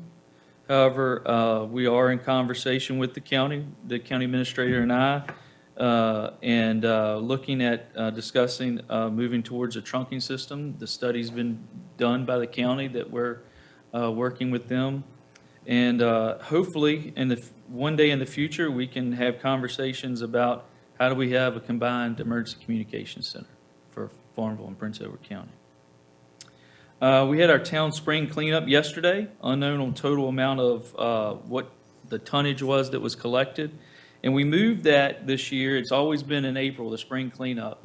But one of our new council members suggested, well, what if we try to help out the landlords and the students that are moving out? Because it's always before they ever leave school. And so it made good sense. And so we'll see if they take opportunity to do that.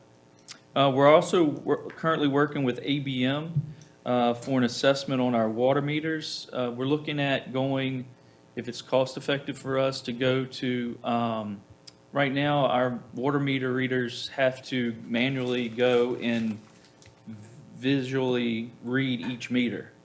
They're going to look at either an RFI system or another type of system to where, one, you just ride by and it automatically reads for you, or there's another method, and I don't know the acronym, I can't remember it off the top of my head this evening, that where it automatically feeds those readings directly into the town hall without anybody having to go and read those water meters.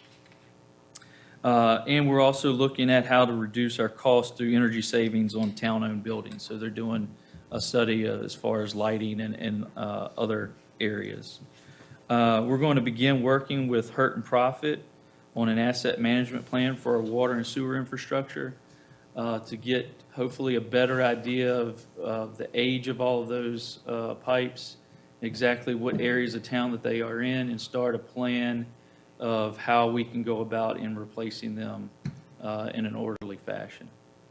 So with all that, I appreciate the opportunity, and I am open for any questions. Questions for Mr. Davis? Thank you. Wonderful. Thank you, sir. I'm gonna go eat dinner. I appreciate it. Do something for us.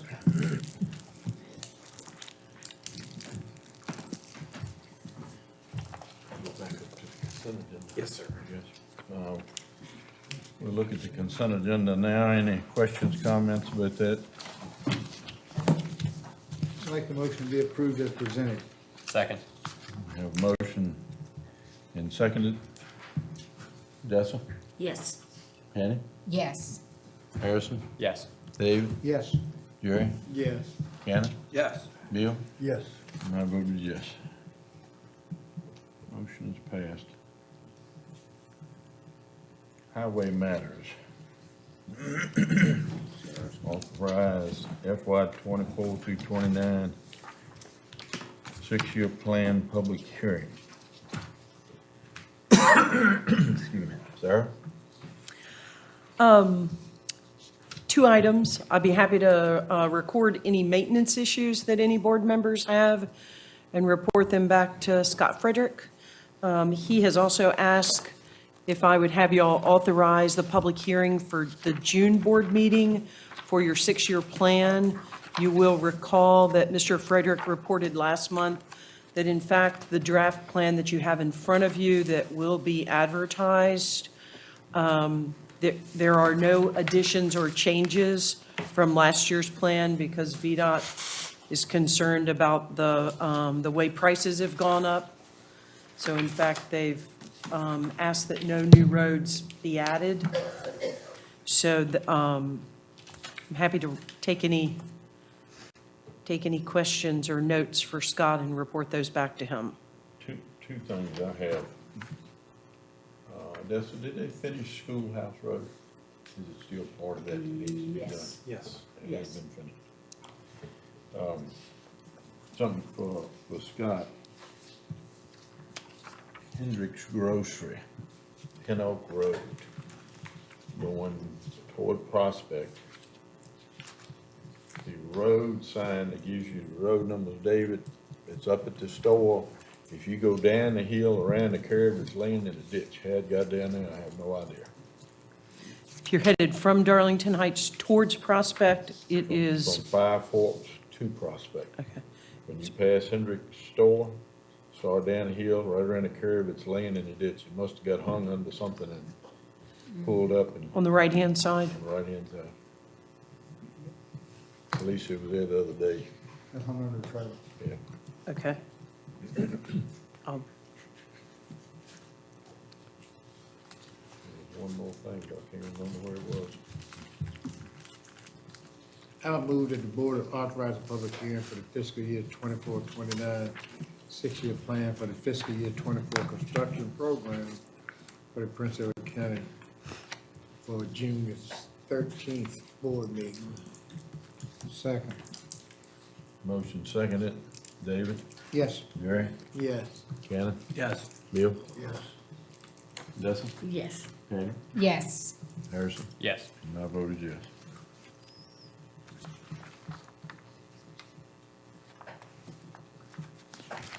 All right, next, public hearing the board input on the following, right? Robbie Love, please. Signs for early schools. Mr. Chairman, members of the board, we received a special use permit application from Norvale Signs on behalf of Prince Edward County Public Schools to replace the 3 existing signs one is at the elementary school, one is at the middle school, one is at the high school with electronic signs. Electronic signs and illuminated signs require a special use permit, so therefore they filed that because that'll be a component of the new signs. This public hearing was properly advertised in the Farmville Herald, adjoining property owner notification letters were sent out, and also a adjoining jurisdiction letter was sent to Town of Farmville, since these signs are within a half mile of the corporate boundary. Planning Commission held their public hearing on May 20th, and no one spoke in opposition of these signs, and the Planning Commission unanimously recommended approval with 9 conditions, which you have in your packet. I believe the applicant or representative from Norvell Signs may be on the phone. He indicated he was going to call in. I would be glad to answer any questions from you all. I did want to note that the elementary school is right at the edge of the highway corridor overlay district. The other 2 schools, middle school and high school, on the A2 district. What they proposed and what I work with them, these signs meet both standards. And they are all the same sign other than the name of the school. You have the photo renderings in your board packet. So they're all being sourced from one source. Any questions of me? I move that we approve the special use permit for the signs. Second. Motion made and seconded. David? Yes. Jerry? Yes. Shannon? Technically should open and close your public Yeah, I hearing. was gonna Yeah, say, that's that's, right. that's my fault. That's okay. Yeah. All right. Have motion to close the public hearing on this matter. So moved. Gotta open it first. Oh, I thought we already had. Did close? Did he You close? didn't open it. All right. Motion to open it. Okay. Yeah, motion You is don't need motion. a motion to open. Just, you just open it. All right. We'll go back to the vote then. Okay. David, your vote was? Yes. And Jerry? Yes. Cannon? Yes. Bill? Yes. Odessa? Yes. Patty? Yes. Harrison? Yes. My vote is yes. All right, then, next. Cheryl?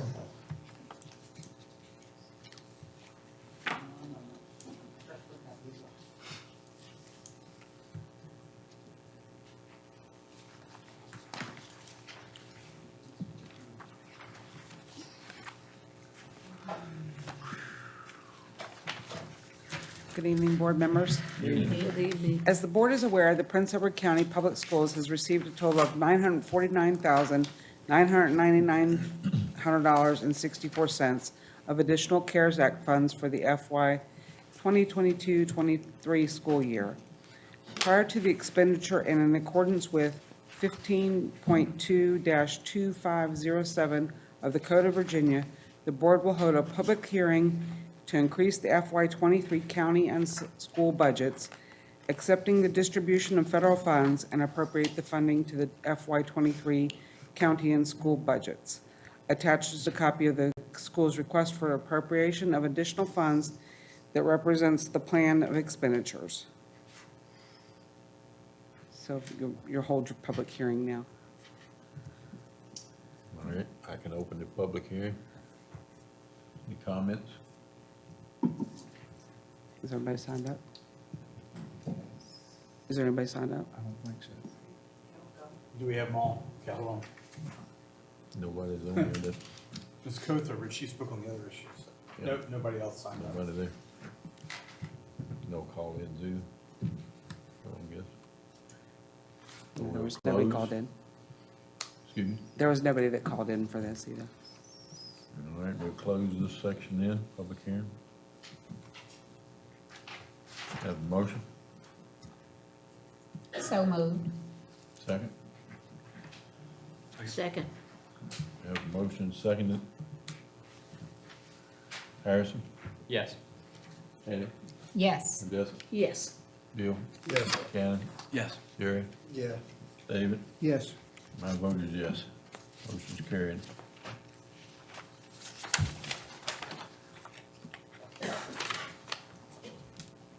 Department updates. Department of Social Services, Kimberly Allen, please. Good evening, ladies and gentlemen. It's good to be back in front of you this evening. I want to give you a few updates involving our agency programs. I'm going to try to keep it brief, but I want to do diligence in giving you an update on everything that's going on in our world. In regard to our benefits programs, which is our supplemental nutrition assistance program, our TANF program, which is temporary assistance to needy families, and our Medicaid program. We've seen a ton of changes these last couple months, mostly having to do with scaling back the temporary guidelines and procedures for COVID. We're finally back to normal. In May of 2023, we're back to normal operating.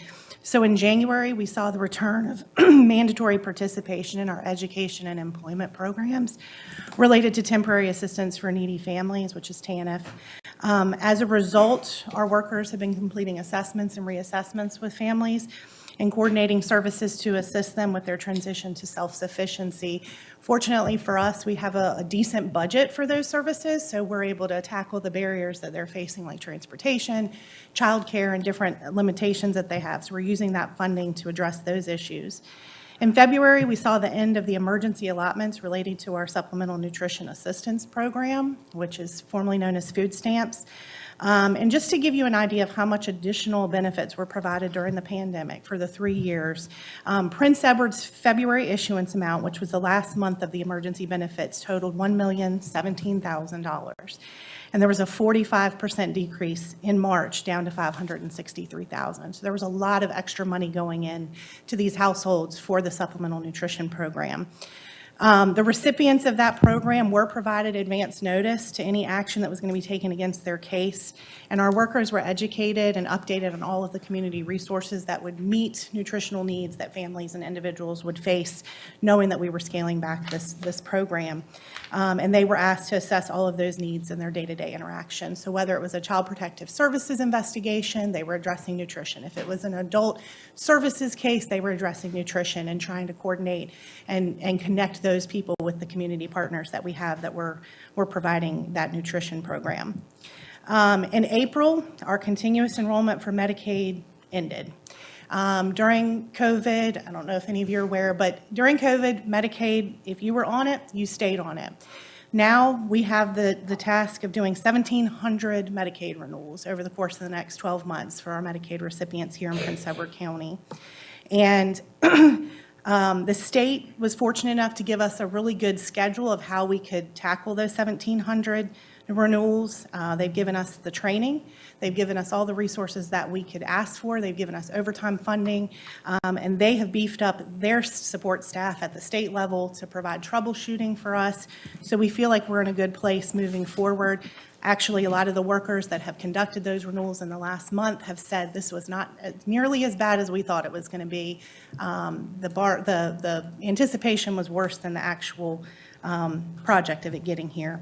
And just like with our SNAP program, workers were educated on alternative resources for medical care and coverage, and they were, again, assessing that in their day-to-day interactions with our clients.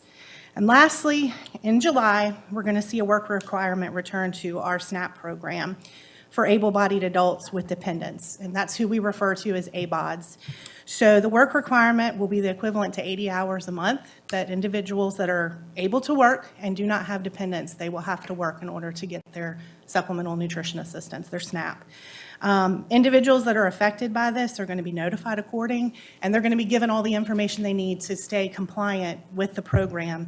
And so again, with that, we will be assessing them as we deal with them and as we come across them and connecting them with resources if they happen to lose their coverage for that.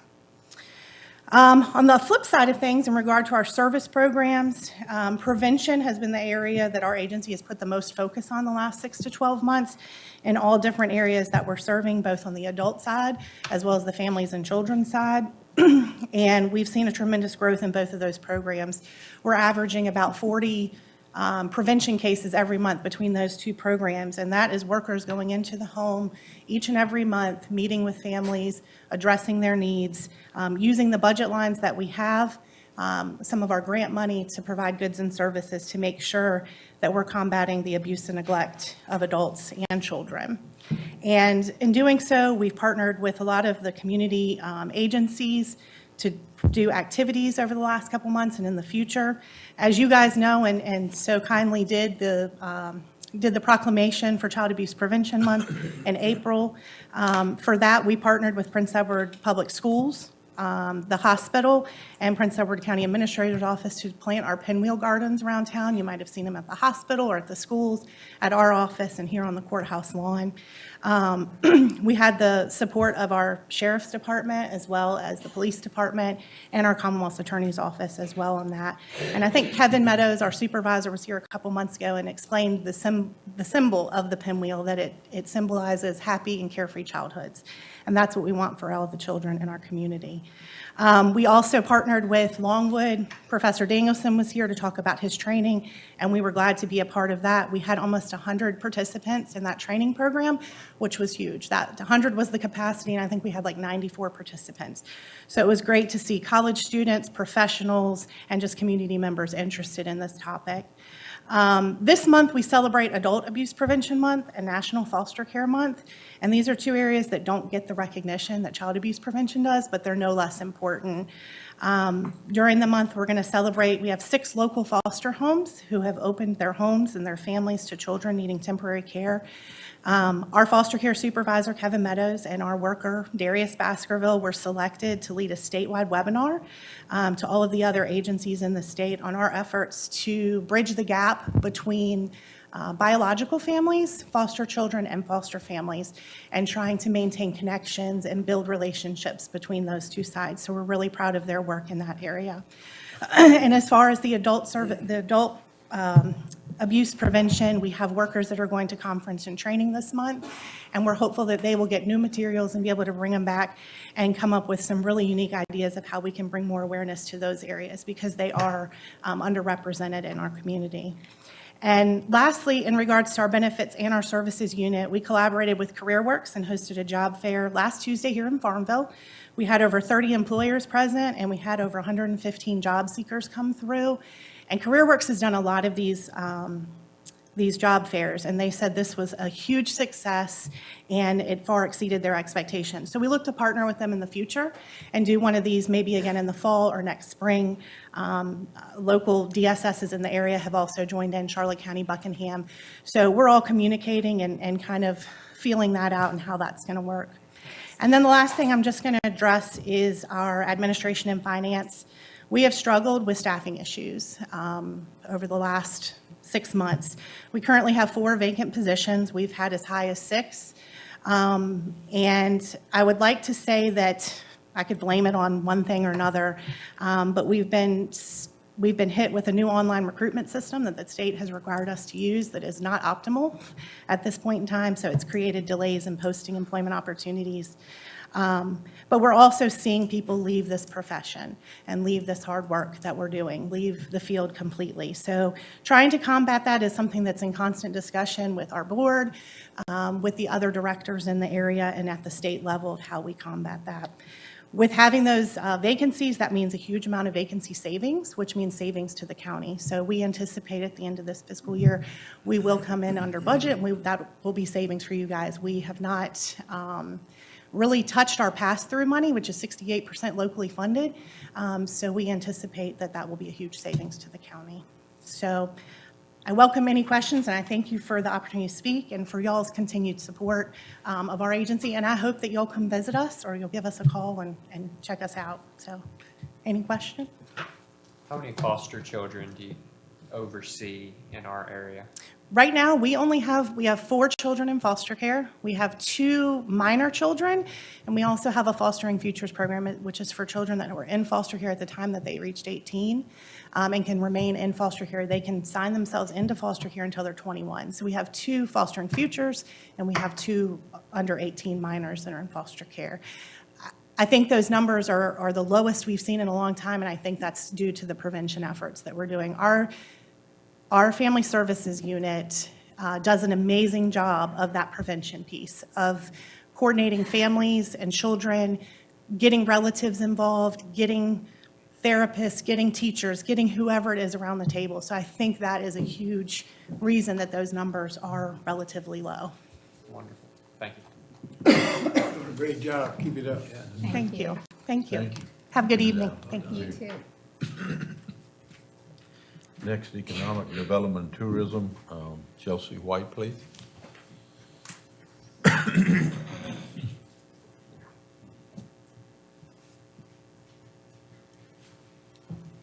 me, Chelsea, your report is in the board's table back. Yes. They know where your report is. Yes. Thank you. Good evening. Good evening. And thank you for your time. So in your addendum packet, on pages 620 through 622, you'll find my report, and I'll provide some brief highlights for you all. We have finalized processing reinvestment grant disbursements as a part of the local incentives programs, incentives program that spurs economic development within the enterprise zone. And with that, over $82,000 in reimbursements for investment-related taxes paid in tax year 2022 were requested from local businesses and paid out by the IDA. I recently participated in the Tobacco Commission roundtable meeting in Cambridge, where each county representative discussed drivers of their county's local economy, available industrial sites, and energy infrastructure and opportunities. And we also had the opportunity to meet the new acting executive director of the Commonwealth Secretary of Trade, James E. Campos. And so this meeting went really well. We also recently participated in the CRC, Regional Economic Development Organization Working Committee kickoff meeting, which included a strategic planning session, mission and vision development, and a SWOT analysis of the economic environment of our collective region. And so there was good attendance with that meeting, and all of the partners and localities were represented. We have had, since I spoke to you last, an IDA meeting in March as well as April, and these meetings have been very productive. There's been continued interest in the Prince Edward County Business Park from commercial developers, and the IDA and staff continue to work with prospects and are making progress. At our April Prince Edward County Tourism meeting, we continue to work on our strategic planning and developing defined goals for the organization. We're also continuing to work on wayfinding signage and the strategic plan, I guess the beginnings of that as well. We also recently had a meeting with history faculty at Hampton-Sydney College to begin collaborating on activities for the Virginia 250, a Revolution of Ideas campaign that commemorates the adoption of the Declaration of Independence in 1776. So we're excited about partnering and opportunities that will present themselves as it relates to tourism. And lastly, I want to announce that we launched our new tourism campaign titled A Wonderful Weekend, Working Remotely, Wellness, and Working Out. And we're excited about the following promotional opportunities that our campaign features, which includes the following. The development of a themed commercial that features our partners, which airs on Comcast from May through July in the Lynchburg, Roanoke, and Richmond regions. The promotion of crafted itineraries promoting wellness-related tourism assets in the county. 500 gift bags for visitors staying at our partnering lodging providers, which includes True by Hilton and Sandy River Retreat. A newly developed tourism webpage on the county website, and the production of social media content and advertisements on the new Explore Prince Edward County Facebook and Instagram platforms. And just as a reminder, all of the funding for this program, which was actually a $20,000 grant, we obtained and applied for and won from VTC, the Virginia Tourism Corporation. And so at this time, I'll try to answer any questions that you might have.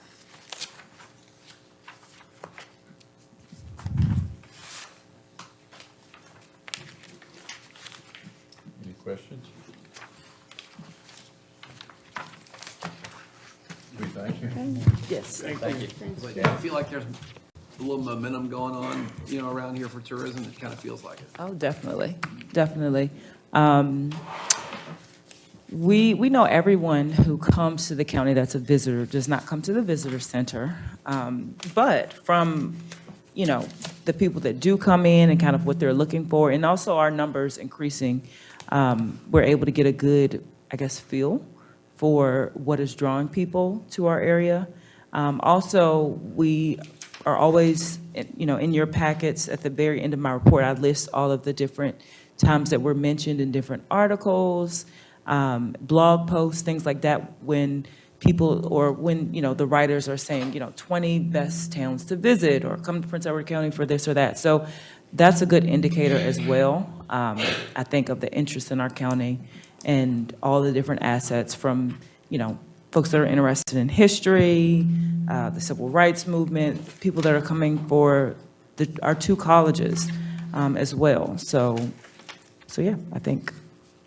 I've seen some social media posts about people who came to visit just kind of randomly and just loved it. And, and they put stuff all over the place. And, Right. Well, you couldn't ask for anything better than that. Yes, it's Help spread the free word. promotion for us.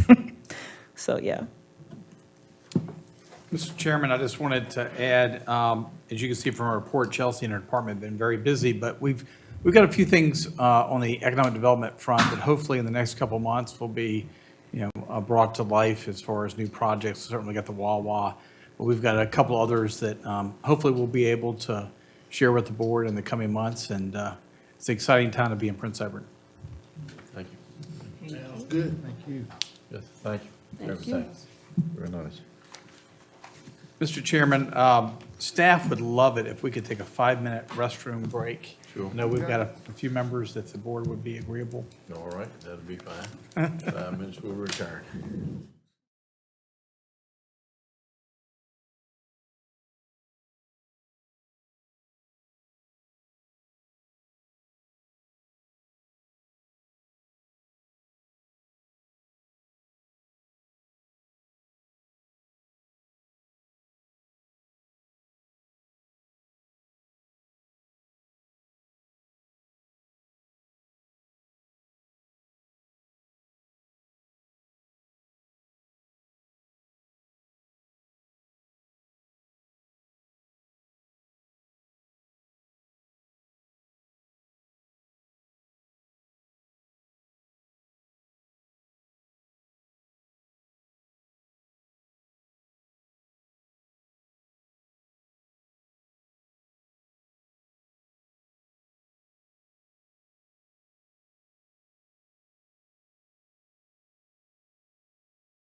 back to a meeting.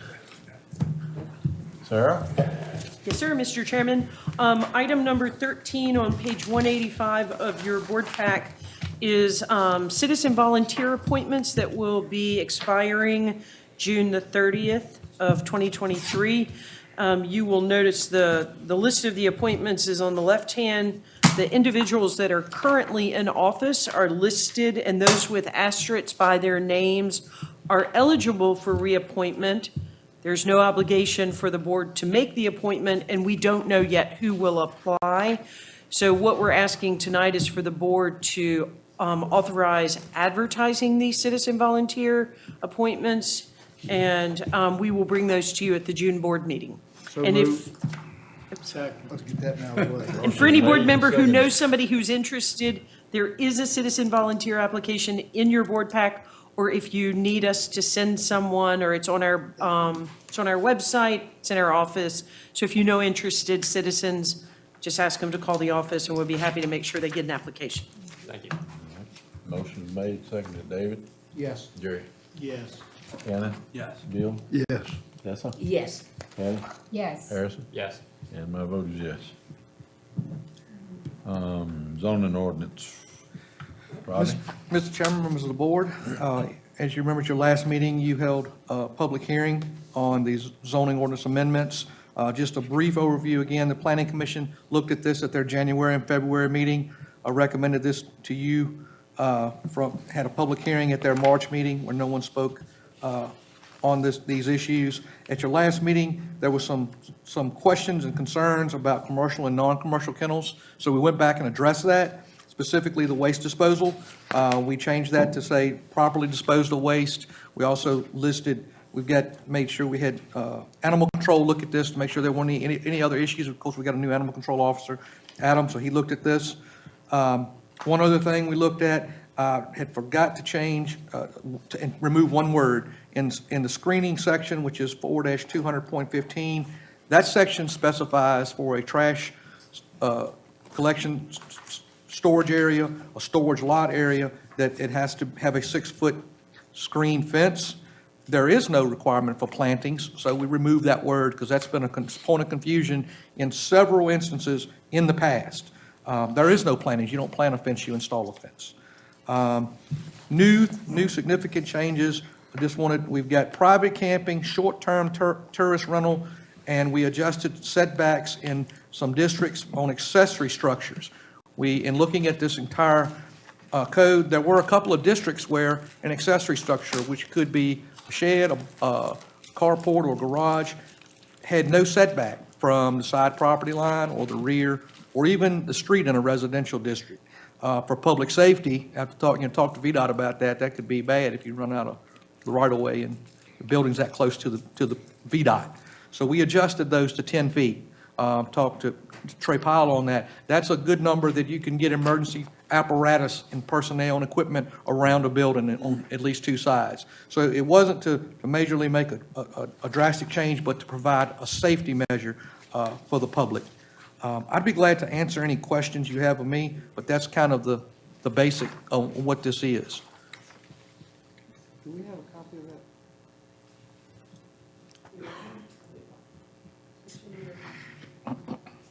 I just wondered, You got to go to It's in the the next computer. email. what do I gotta do? It's after page, Email number 2. it's after page 190. 189 and 190 is my memo. Yeah.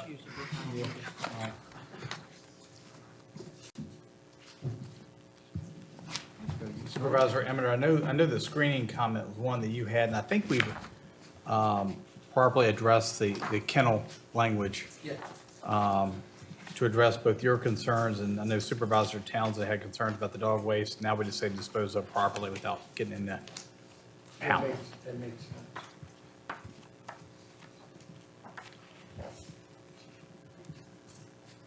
Ten-foot clearance was a good change also. One other thing, Supervisor, we specified, I know you had a point, it said animals before, we changed that to dogs. Correct. And then, like I said, the removal of waste, it said the kennel shall be clean of animal waste and disposed of properly. That's the material change there. Rather than double bagged and taken off. So that's a good change.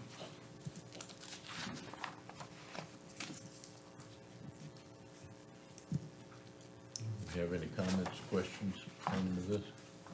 David? I think so. You all right? Find this whole stuff we got. I'm with you now. I'm gonna move that the board approves the ordinance amendment and amend reordain Appendix B of the Prince Edward County Code zoning in order to define the new uses and to adjust setbacks for necessary structures. Second. Motion made and seconded. Bill? Yes. Cannon? Yes. Jerry? Yes. David? Yes. Harrison? Yes. Dessa? Yes. Hattie? Yes. And mine is yes. All right, moving right along. Robert again, please. Yes, sir. The next item is the comprehensive plan. Section 15.2-2223 of the Code of Virginia requires that the Planning Commission shall prepare and recommend a comprehensive plan for the physical development of territory within the jurisdiction. As you all might be aware, of course, the comprehensive plan is general in nature. It designates general approximate locations, characters, extents of each feature, including road improvements, transportation in the plan, and existing facilities and future land use patterns. The first comprehensive plan was adopted in 1997. The current plan, there was a new plan done in October of 2015. The current plan actually was amended and put in place in 2014. When I came here, we were in the middle of COVID pandemic, so we thought that was a bad time to do a comprehensive plan update because we couldn't have public engagement meetings in person, so we kind of put that off. So that's kind of where we're back now. We can have meetings. Staff has been looking at two firms. We looked at Summit Engineering, who had done Town of Smithfield, Town of Front Royal, Town of Cape Charles. We looked at the Berkeley Group, who had done Richmond County and Town of Farmville. The review team was myself, County Administrator Doug Stanley, and Assistant County Administrator Sarah Puckett. We were particularly impressed with the work that Berkeley has done. We liked what they had done in Richmond. We liked what they had done in Farmville. They have a thorough knowledge of our county, and the major players like the colleges. So that definitely gave them a leg up. We have received a proposal from them. The proposal would start in October 23 and be completed in June of 2025. We can procure this by writing a cooperative agreement with the city of Lexington. The project would include a kickoff session, county tour, branding and promotions, surveys, public input workshop, stakeholder listening sessions, existing conditions, baseline analysis, work sessions, drafting of the document, mapping, comments and revisions, an open house and public review, final revisions, and then a public hearing. Public hearing with the Planning Commission and the board would be required before this could be adopted. We had put $50,000 in the current 22-23 budget. We have got $50,000 allocated in the draft 2023-24 budget, and $50,000 estimated would be included in the 2024 budget. We have had several solar siting agreements, and those funds could be used to offset funding and help us with this. We had a budget in mind of $150,000.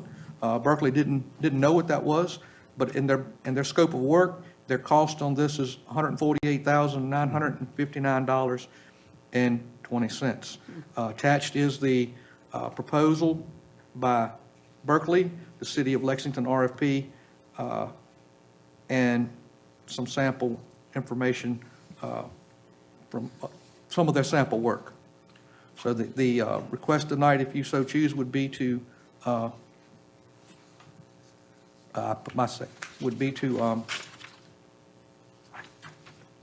authorize us to enter into this contract. Robbie, I'd just add, I think two things that stood out. One, their work with the town of Farmville, they know the area pretty well. Yes. And two, they have a lot of expertise in solar. They are the solar consultant for a number of the localities around us, including Charlotte County, which has the largest approved site now in the state of Virginia. You heard, I think one of our last meetings, we had a solar public hearing. You heard a lot of comments from the public of, the board needs to have more of a, I guess, a comment in the comp plan relative to solar projects. So we feel that'd be very helpful. One of the plans reviewed again was Richmond County, which has a lot of solar projects as well. That's near the Warsaw area of Virginia.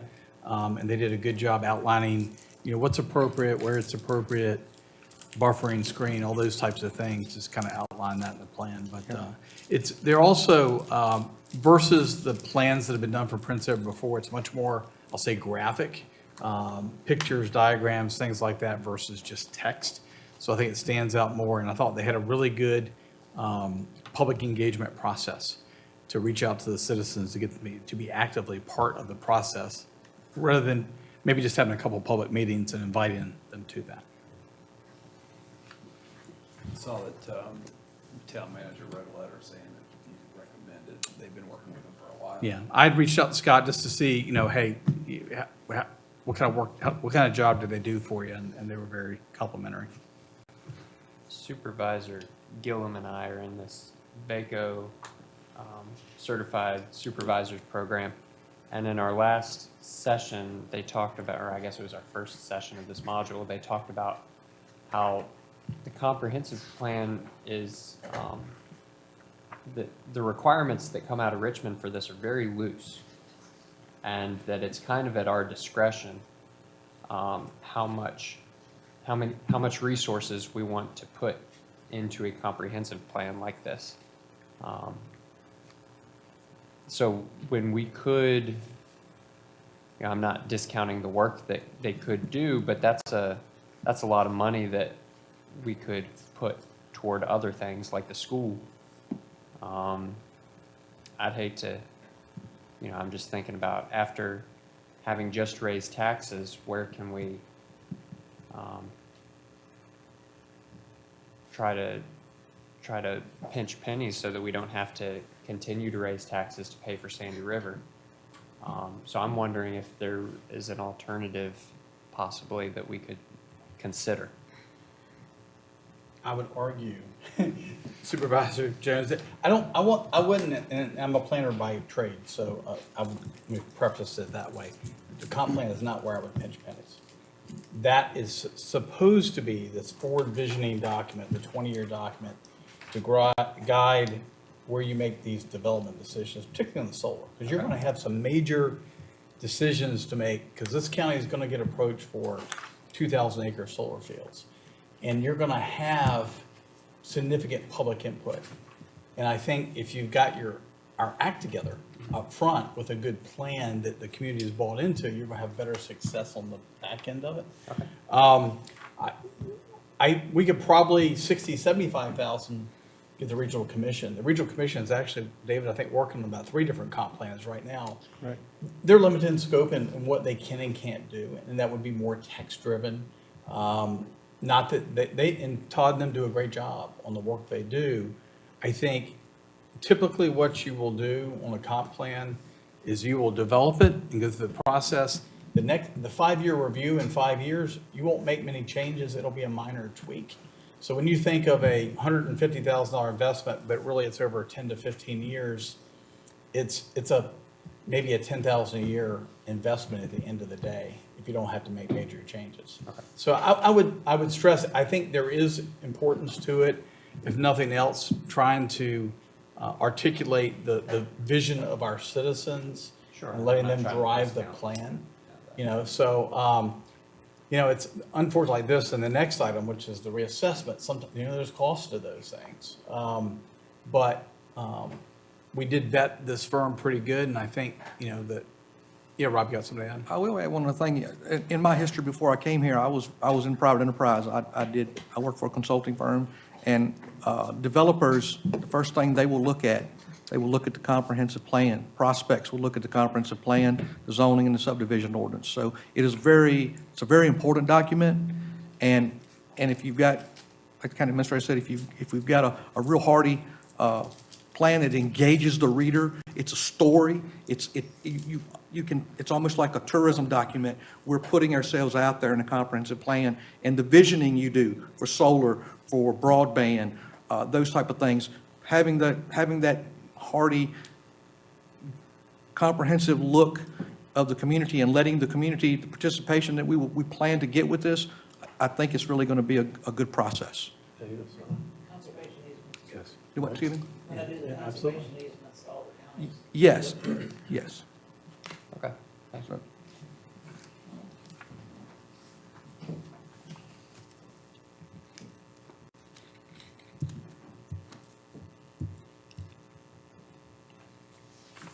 We've got quite a few projects we've been working on. And I would say the board's foresight in putting, we got 50,000 last year, 50,000 next year's budget. This is a 3-year project. Plus, if any of the solar projects come through, I think we've got the 3rd year covered. So the board has at least anticipated that project and set money aside for it over a number of years. Any more comments, questions? Good discourse, though. Good discussion.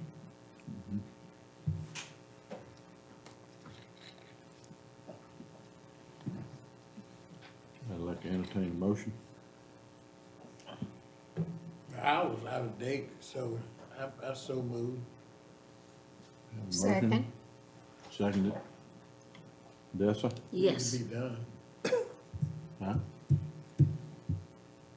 I didn't hear you. You said it needs to be done. He said it needs to be done. Oh, I didn't hear. I'm sorry. Eddie? Yes. Harrison? Yes. Dave? Yes. Jerry? Yes. Cannon? Yes. Bill? Yes. And I vote is yes. Doug, reassessment contract? So, section 58.1, 3252 of the Code of Virginia states that there shall be a general reassessment of real estate every 4 years. Any county, however, has a total population of 50,000 or less, may elect by majority a vote of its board to conduct its general reassessment in either 5 or 6 year intervals. The board has previously, last year, elected to set the reassessment cycle every 4 years, in part because we had a significant swing this last time, and certainly expect another significant hit to the real estate. Just looking at some of the other communities around us who have gone through it, Amelia just went through it and had a significant rollback in its tax rate, and I think Lunenburg and Nottoway right now are under reassessment. The reassessment process provides equalization of property values so that the amount of tax levied to taxpayers is fair and equitable for all. Over time, a property's fair market value can increase or decrease if the real estate tax records do not change with the market. Some people could pay too much in property taxes while others pay too little. The longer the term between reassessments, the greater possibility for inequity to taxpayers. Annually, the Commissioner of Revenue's Office provides the Virginia Department of Taxation with an all arm's length real estate sales so that a ratio between assessments and market sales can be determined. The ratio, if it drops below 80%, can affect the county's composite index, which could affect funding for public schools. The contractor's proposal is based on a 4-year reassessment cycle, as stated in the RFP that was put out. So 2022, Prince Edward partnered with the CRC and the counties of Amelia, Buckingham, Cumberland, Charlotte, Nottoway, and Lunenburg to collectively solicit proposals from firms to conduct the individual reassessments for each county. The thought was by going in together, maybe obtain better pricing, increase the number of firms interested in conducting the reassessment. The RFP was developed in detailed input from the other jurisdictions as to their respective timelines for reassessment. We put that out. I participated for Prince Edward in the selection committee. The RFP did not require the county to hire one or any one of the firms, but provided the necessary legal means whereby we can participate in that procurement process. We received 3 proposals from Pearson's Appraisal, Wampler Eanes Appraisal, and Cowan Services LLC. The Regional Selection Committee reviewed and evaluated the proposals and interviewed each of the 3 firms on September 28th. Pearson and Wampler Eanes were ranked the highest by the committee based on the proposals submitted. the interview and the firm's knowledge, expertise, and qualifications with assessing commercial and industrial properties. Each locality has the option to negotiate and sign its individual contract for services. At this time, I'm requesting that you approve the proposed contract with Wampler Eanes Appraisal Group. I also have the, the agreement with the Commissioner of the Revenue to perform a reassessment to be effective January 1, 2025. Under the schedule, we need to start by July 1 of this year, so they can get staffing and logistics prepared for the project start. And also, Terry would review the contract. To be honest, I thought we were leaning towards probably recommending Pearson. Pearson is in Lunenburg and Nottaway right now. Pearson had provided us a contract price of $23 flat. Wampler Eanes was at 25, and I had drafted this cover sheet and was ready to move on. I had a call from Steve Wampler, not Gary Eanes, Steve Wampler, and said, have y'all made a decision yet? And they gave us a price of $22.95 a parcel. However, their $22.95 a parcel includes a full walk around by their staff. Pearson was only going to do a curbside, which is basically a drive-by. So I really, in talking with our commissioner, there's still a lot of stuff on our records now, even though Wampler did last time. You may have missed it out. People will add outbuildings and add stuff and add decks. It's worth it, I think, to do the walk around. Wampler Eanes offered $15.95 to do the curbside, which is the price we paid in 2019. But I think for the value for the homeowner's got to pay, in theory, their assessment of their house is going up. They ought to be able to know that somebody walked their property and walked around the house. And that's worth it for the county to pay that extra to do that. Now, I say extra, it's still cheaper than what Pearson had quoted. Based on our 14,163 parcels at $22.95, it's $325,000.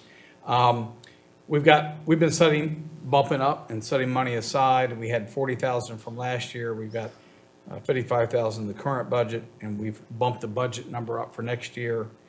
So we'll think we'll be able to cover that. You've got a proposed time schedule in the packet on page 365 that looks at the timing. Just looking at other counties, it'll be a situation where right now our sales ratio is probably between 80 to 85%, which means by the time you get to January 1 of 2025, it could very well be a 25 to 30% difference, unless the economy falls apart and housing prices take a steep drop. But, based on where we're at right now, the way things are trending, the other thing that really is a factor is that sales ratio goes down, not only does it potentially impact your composite index, but for state corporation commission taxes, i.e. power lines, things that are taxed by utility companies, what they pay is based on that sales ratio, so if you're at like 80%, they would pay 80% maybe what they normally would.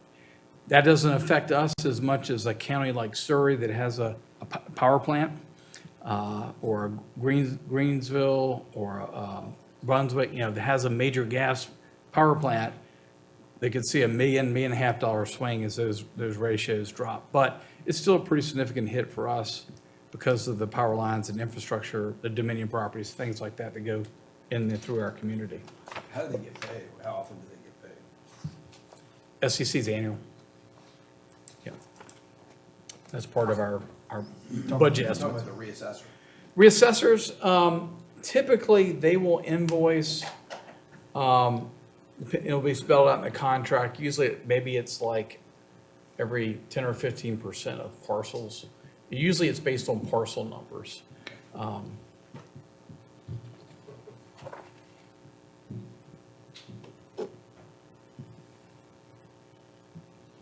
think your walk around's a good idea.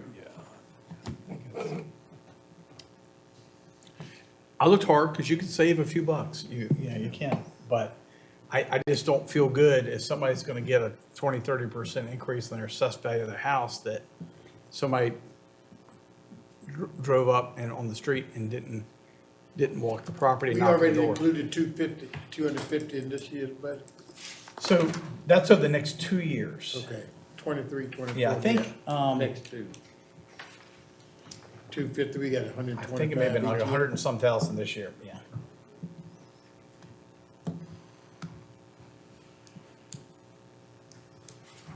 And I would say that I think Lunenburg and Nottaway in the 23, 24 range, they're 22 to 24. They're paying the same rate.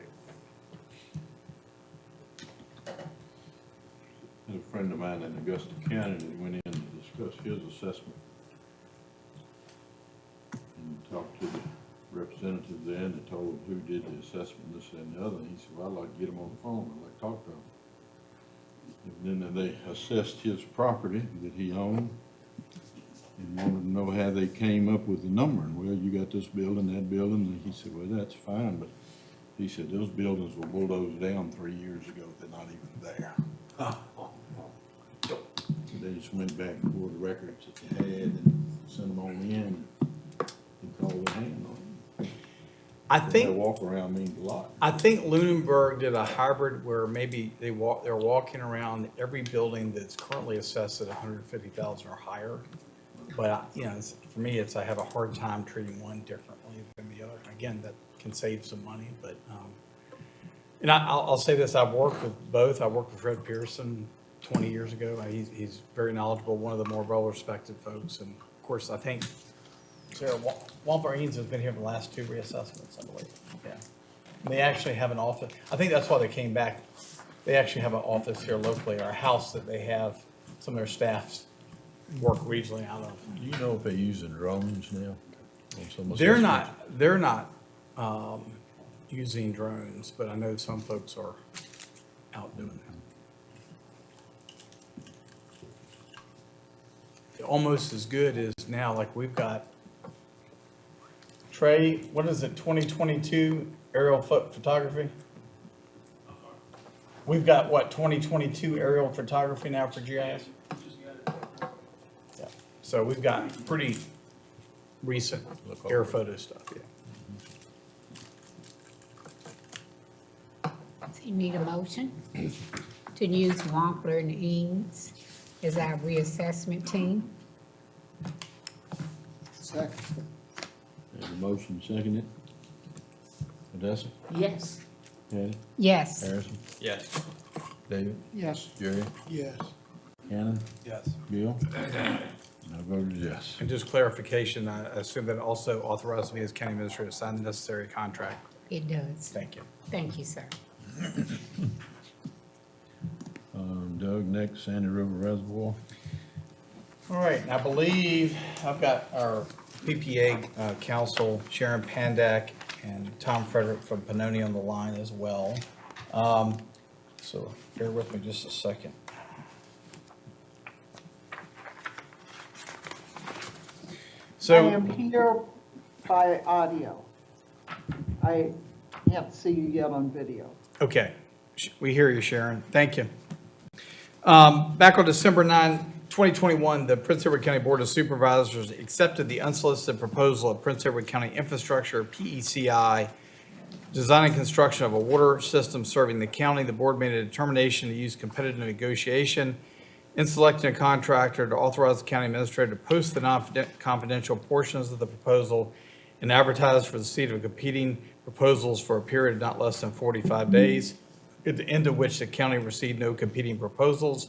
County staff and our selected consultants negotiated an interim agreement with PECI for the development, design, and construction of water treatment plant distribution system contingent with the design builder's proposal and the county's guidelines and procedures concerning the Public-Private Education Facilities and Infrastructure Act of 2002 as adopted by the board on July 8, 2008.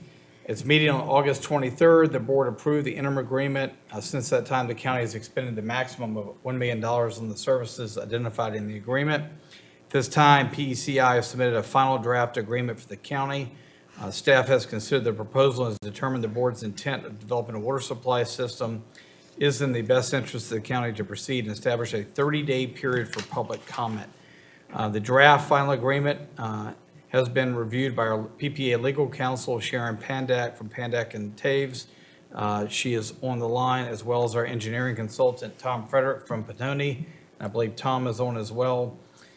We have their preliminary comments, and those have been incorporated, and we expect further review as we get through this period of the next 30 days.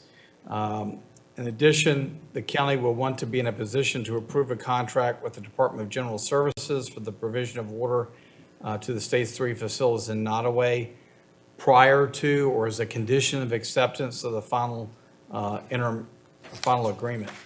Per section 9C of the county's guidelines, 30 days prior to entering into a final agreement, the county shall provide an opportunity for public comment. Such public comment shall include a public hearing by the Board of Supervisors. At this time, we're asking that the board, in accordance with section 9C of the guidelines and procedures for the PPEA Infrastructure Act of 2002, to request public comment on the final agreement for that period of 30 days commencing on May 12, and provide notice of a special hearing to be held June 13 at 7 p.m. Between now and the public hearing, we'll continue to do our third-party review of the final agreement and have that draft contract for the board's consideration for DGS as well. With that, be happy to answer any questions, and if I can't answer them, hopefully Sharon or Tom could. But basically, tonight, we would be starting the 30-day public comment period. It's not where you're getting more on board with the project than they were before. Nottoway, last month, had a resolution on the agenda to basically authorize Prince Edward County to come into Nottoway County to provide water. It was pulled from the agenda. So, you know, I can't say they're more on board necessarily, but at the end of the day, our team does not feel we need Nottoway's permission to provide water to the 3 state facilities. We think we'd like to have their consent. We think we can help them. We know we can help the town of Burkeville by providing a brand new water source to address their concerns.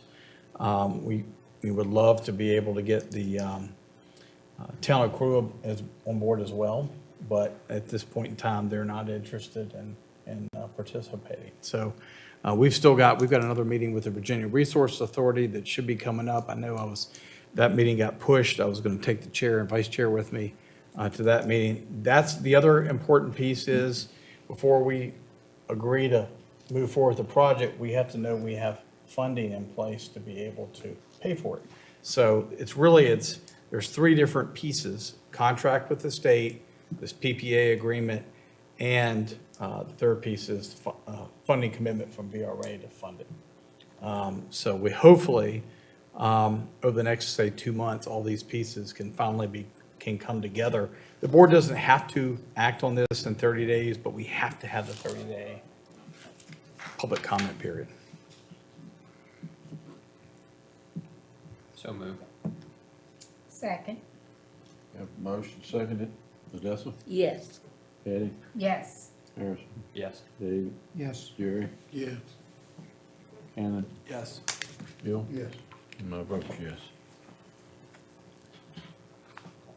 Finance and Human Resource Report. Cheryl?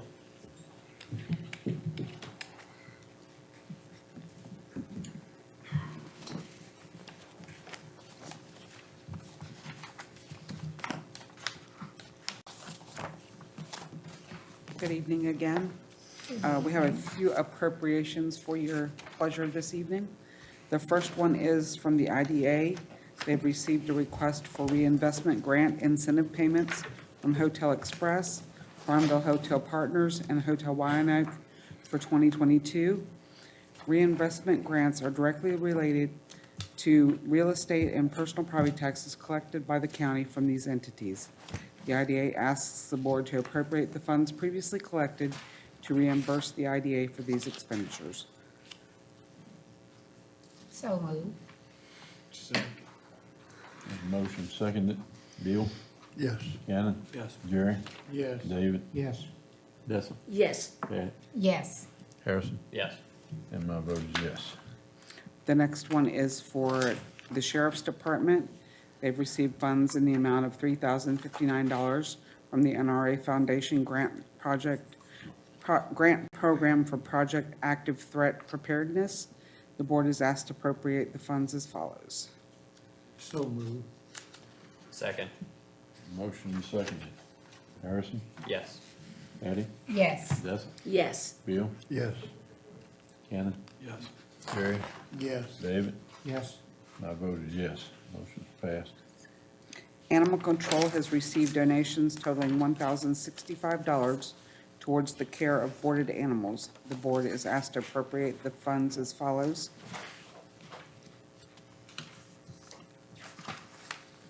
So moved.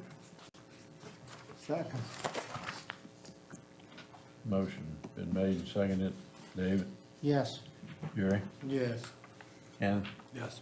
Bill? Yes. Dessa? Yes. Patty? Yes. Harrison? Yes. My vote is yes.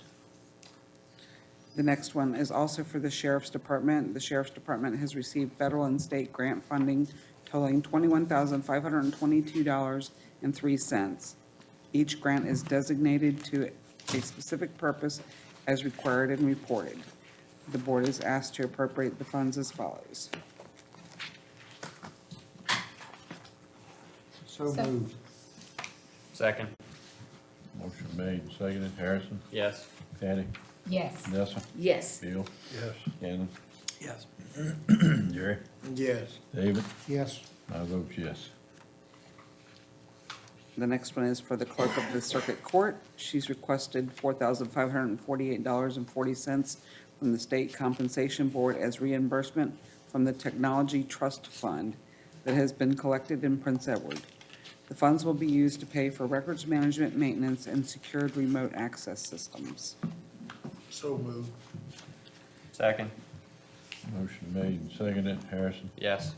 Patty? Yes. Dessa? Yes. Bill? Yes. Shannon? Yes. Jerry? Yes. David? Yes. My vote is yes. The next one is school cares appropriations. The board has received a request from the Prince Edward County School Board to appropriate the state funds described below for a total of $40,000 for the 2022-2023 school year. There is no local match required for this appropriation. So moved. Second. Motion made and seconded. David? Yes. Jerry? Yes. Shannon? Yes. Bill? Yes. Dessa? Yes. Patty? Yes. Harrison? Yes. My vote is yes. And the last one I have for you, I believe, is for school appropriations again. And it says the Board of Supervisors has received a request from the Prince Edward County School Board to appropriate the federal and state funds described below for a total of $42,500 for the 22-23 school year. There is no local match required for this appropriation. So moved. Second. Motion made and seconded. Dessa? Yes. Patty? Yes. Harrison? Yes. David? Yes. Jerry? Yes. Shannon? Yes. Bill? Yes. My vote is yes. Motion passed. And that's all I have for you tonight. Good. Thank you. Thank you. Thank you. Back up county attorney's report. Terry?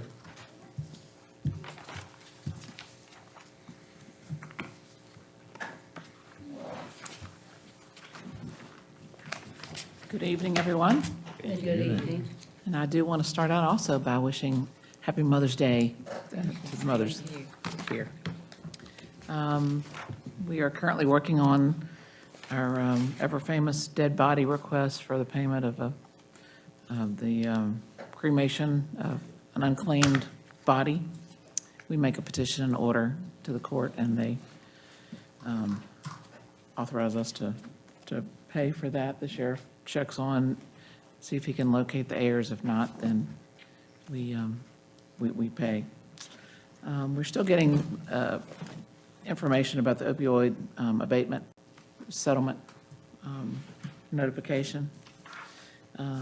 There was also a recent court case, which Doug brought to my attention, Berry versus Board of Supervisors, 2023.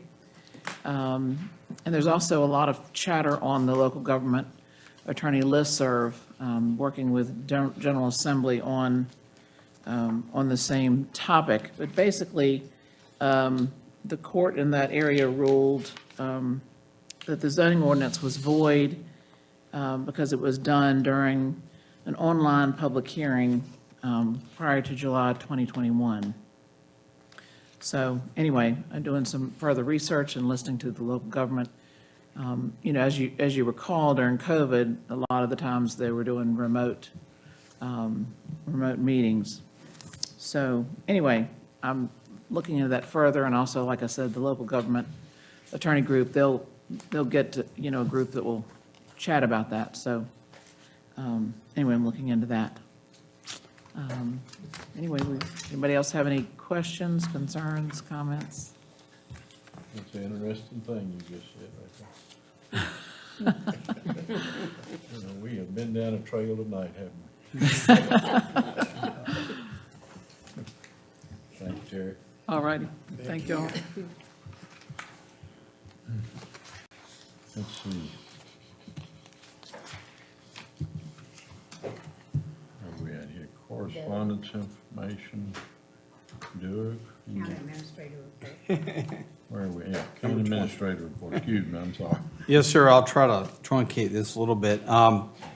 Last couple of weeks, been able to meet with the following individuals and groups. This week we had Farmville Chamber of Commerce, both Dr. Davis, myself, and Derek Stamey from Cumberland presented to the chamber. Our PPA team last week met on the final agreement. We had a VDEM, Virginia Department of Emergency Management, Region 3, our biannual meeting last week. The Prince Edward County Elementary School design process is moving along, and Dr. Pride attended as well. We're excited to be able, hopefully, to get that project moving forward. Met with Farmers Bank, who is looking to try to get some additional support for economic development in the community. Refreshing, there's a lot of banks that are now backing off commercial loans right now. Obviously, you see some of the bank scare stuff on the news, but it's good to have a bank that is willing to look for projects to help fund. We had a meeting with our pre-auditor, public school system, and the treasurer's office regarding school finance issues. That went real well, and hopefully we're on track for our audit for FY23. I had a VACORP Insurance Board meeting last week, and upcoming, we've got, I'll represent the county at the VDOT CTB hearing on May 17 in Lynchburg. We'll have a VRA finance meeting in May on the Sandy River project, and our wayfinding signage committee will meet now on May 30, and if there's any member of the board that's interested in participating, please let me know. The IDA has negotiated a marketing agreement with Rhett Weiss of Deal Tech Limited, effective May 1 to market the Hip Park site. In addition, the IDA has listed the park with Cottonwood Commercial, and Rhett's a listing agent there as well, at a sales price of $4.5 million. Rhett has an extensive background in data center development, having worked for Amazon, Google, and a couple others on site development. We think he's really the right guy to help get that site moving forward. Connect's broadband project as of May 5th until 154 miles of middle mile conduit and fiber have been installed in Prince Edward County. 18 miles of that were through the Valley project and 136 of the federal RDOF project. And they've made 1,677 passings with a total of 42 customer installs. They are going to start moving some of their team members over to working on installs now that they've got the fiber in place, but to do basically run from the main road up to the house and do the install. So that should start picking those numbers up here in the near future. County staff worked with the CRC to submit or resubmit a grant to the Virginia Department of Health for the Sandy River project.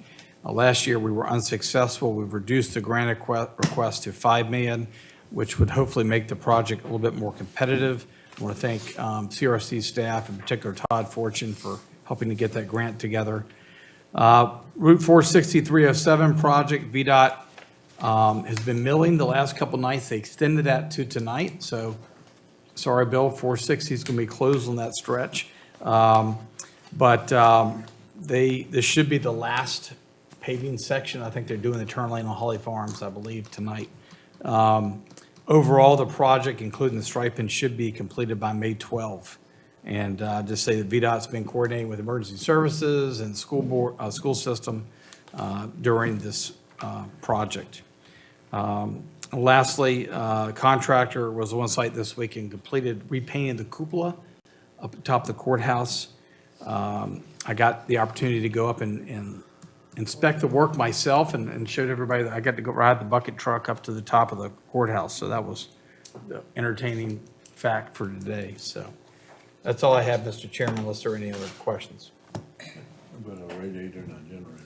So the radiator is at the vendor. It's next in line for repair. Apparently, one of the guy's fingers got sliced off his hand when they were unloading it. But it's at the Fidelity and is supposedly being repaired. We've, of course, got the backup generator out back. But I think the hope is that we'll have the new generator in place, our new radiator back in place, and pull the temporary one in the next week and a half, 2 weeks.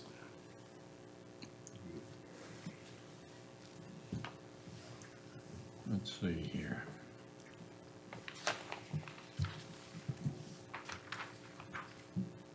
We got duplicate items on here. The next, I guess, closed session.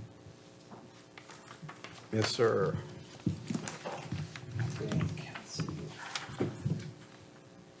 Closed session motion. Yeah. 21, 22, they've been moved to 25 and 26. 3-7812. Sir. I've been through this once today. Yes.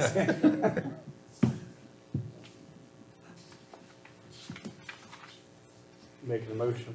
Yes. Supervisor Emmer, go and close the meeting. Yep. Second. Motion made and seconded. David? Yes. Jerry? Yes. Ken? Yes. Bill? Dustin? Yes. Patty? Yes. Harrison? Yes. My vote is yes. We'll stand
That is really interesting. No, it kind of appears.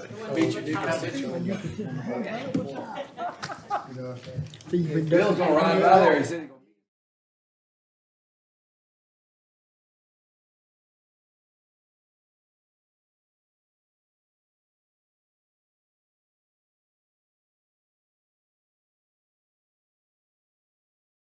I move that the Board of Supervisors return to open session. Is there a second? Second. All right, motion made and seconded. David? Yes. Jerry? Yes. Shannon? Yes. Bill? Yes. Dustin? Yes. Teddy? Yes. Harrison? Yes. And my vote is yes. Whereas the Prince Edward County Board of Supervisors has convened in closed session on the date pursuant to an affirmative recorded vote in accordance with the provisions of the Freedom of Information Act, and whereas Section 2.2-3712 of the Code of Virginia requires certification by the board that such closed session was conducted in conformity with Virginia law, now therefore be it resolved, the board hereby certifies to the best of each member's knowledge only business matters lawfully exempted from open meeting requirements in the state of Virginia law were discussed in closed session to which this certification resolution applies, and only such public matters as were identified in the motion by which the closed session was convened was heard, discussed, or considered by the board. Is there a second? Second. Motion made and seconded. David? Yes. Jerry? Yes. Shannon? Yes. Bill? Yes. Dustin? Yes. Patty? Yes. Harrison? Yes. My vote is yes.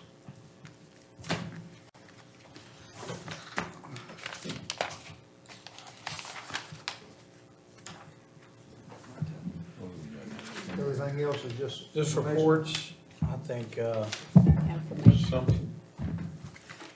We didn't miss nothing else, did we? No, it's all I information. need to make an announcement. I'm having a town hall meeting Thursday, 6 o'clock, Marion Fire Hall. You guys welcome to be in attendance if you like. It's coming Thursday. Yeah. I cannot make it. I would like to come, but I cannot make it. I got a business thing in All right, Charlottesville. 6 o'clock. You're running one, yeah. 6 o'clock. Jerry, would you like for us to post that on county Facebook? That'll be fine. I had some flyers out there. If you can scan, send me a flyer, we'll get it up. Okay. We can. You think about it, check on those dates. That's right. That's What this dates week, did you Jerry. Yeah. I'll be out of town. I'll be up in Two Jackson. Thursdays from now. Leaving in Florida. Check on that. and I'll- Gotcha. Hey, Trey, Okay. do you have a flyer for Jerry's town hall? Wait a minute, Trey. What is it? I knew you were gonna be there anyway, so, You don't need one, does it? yeah.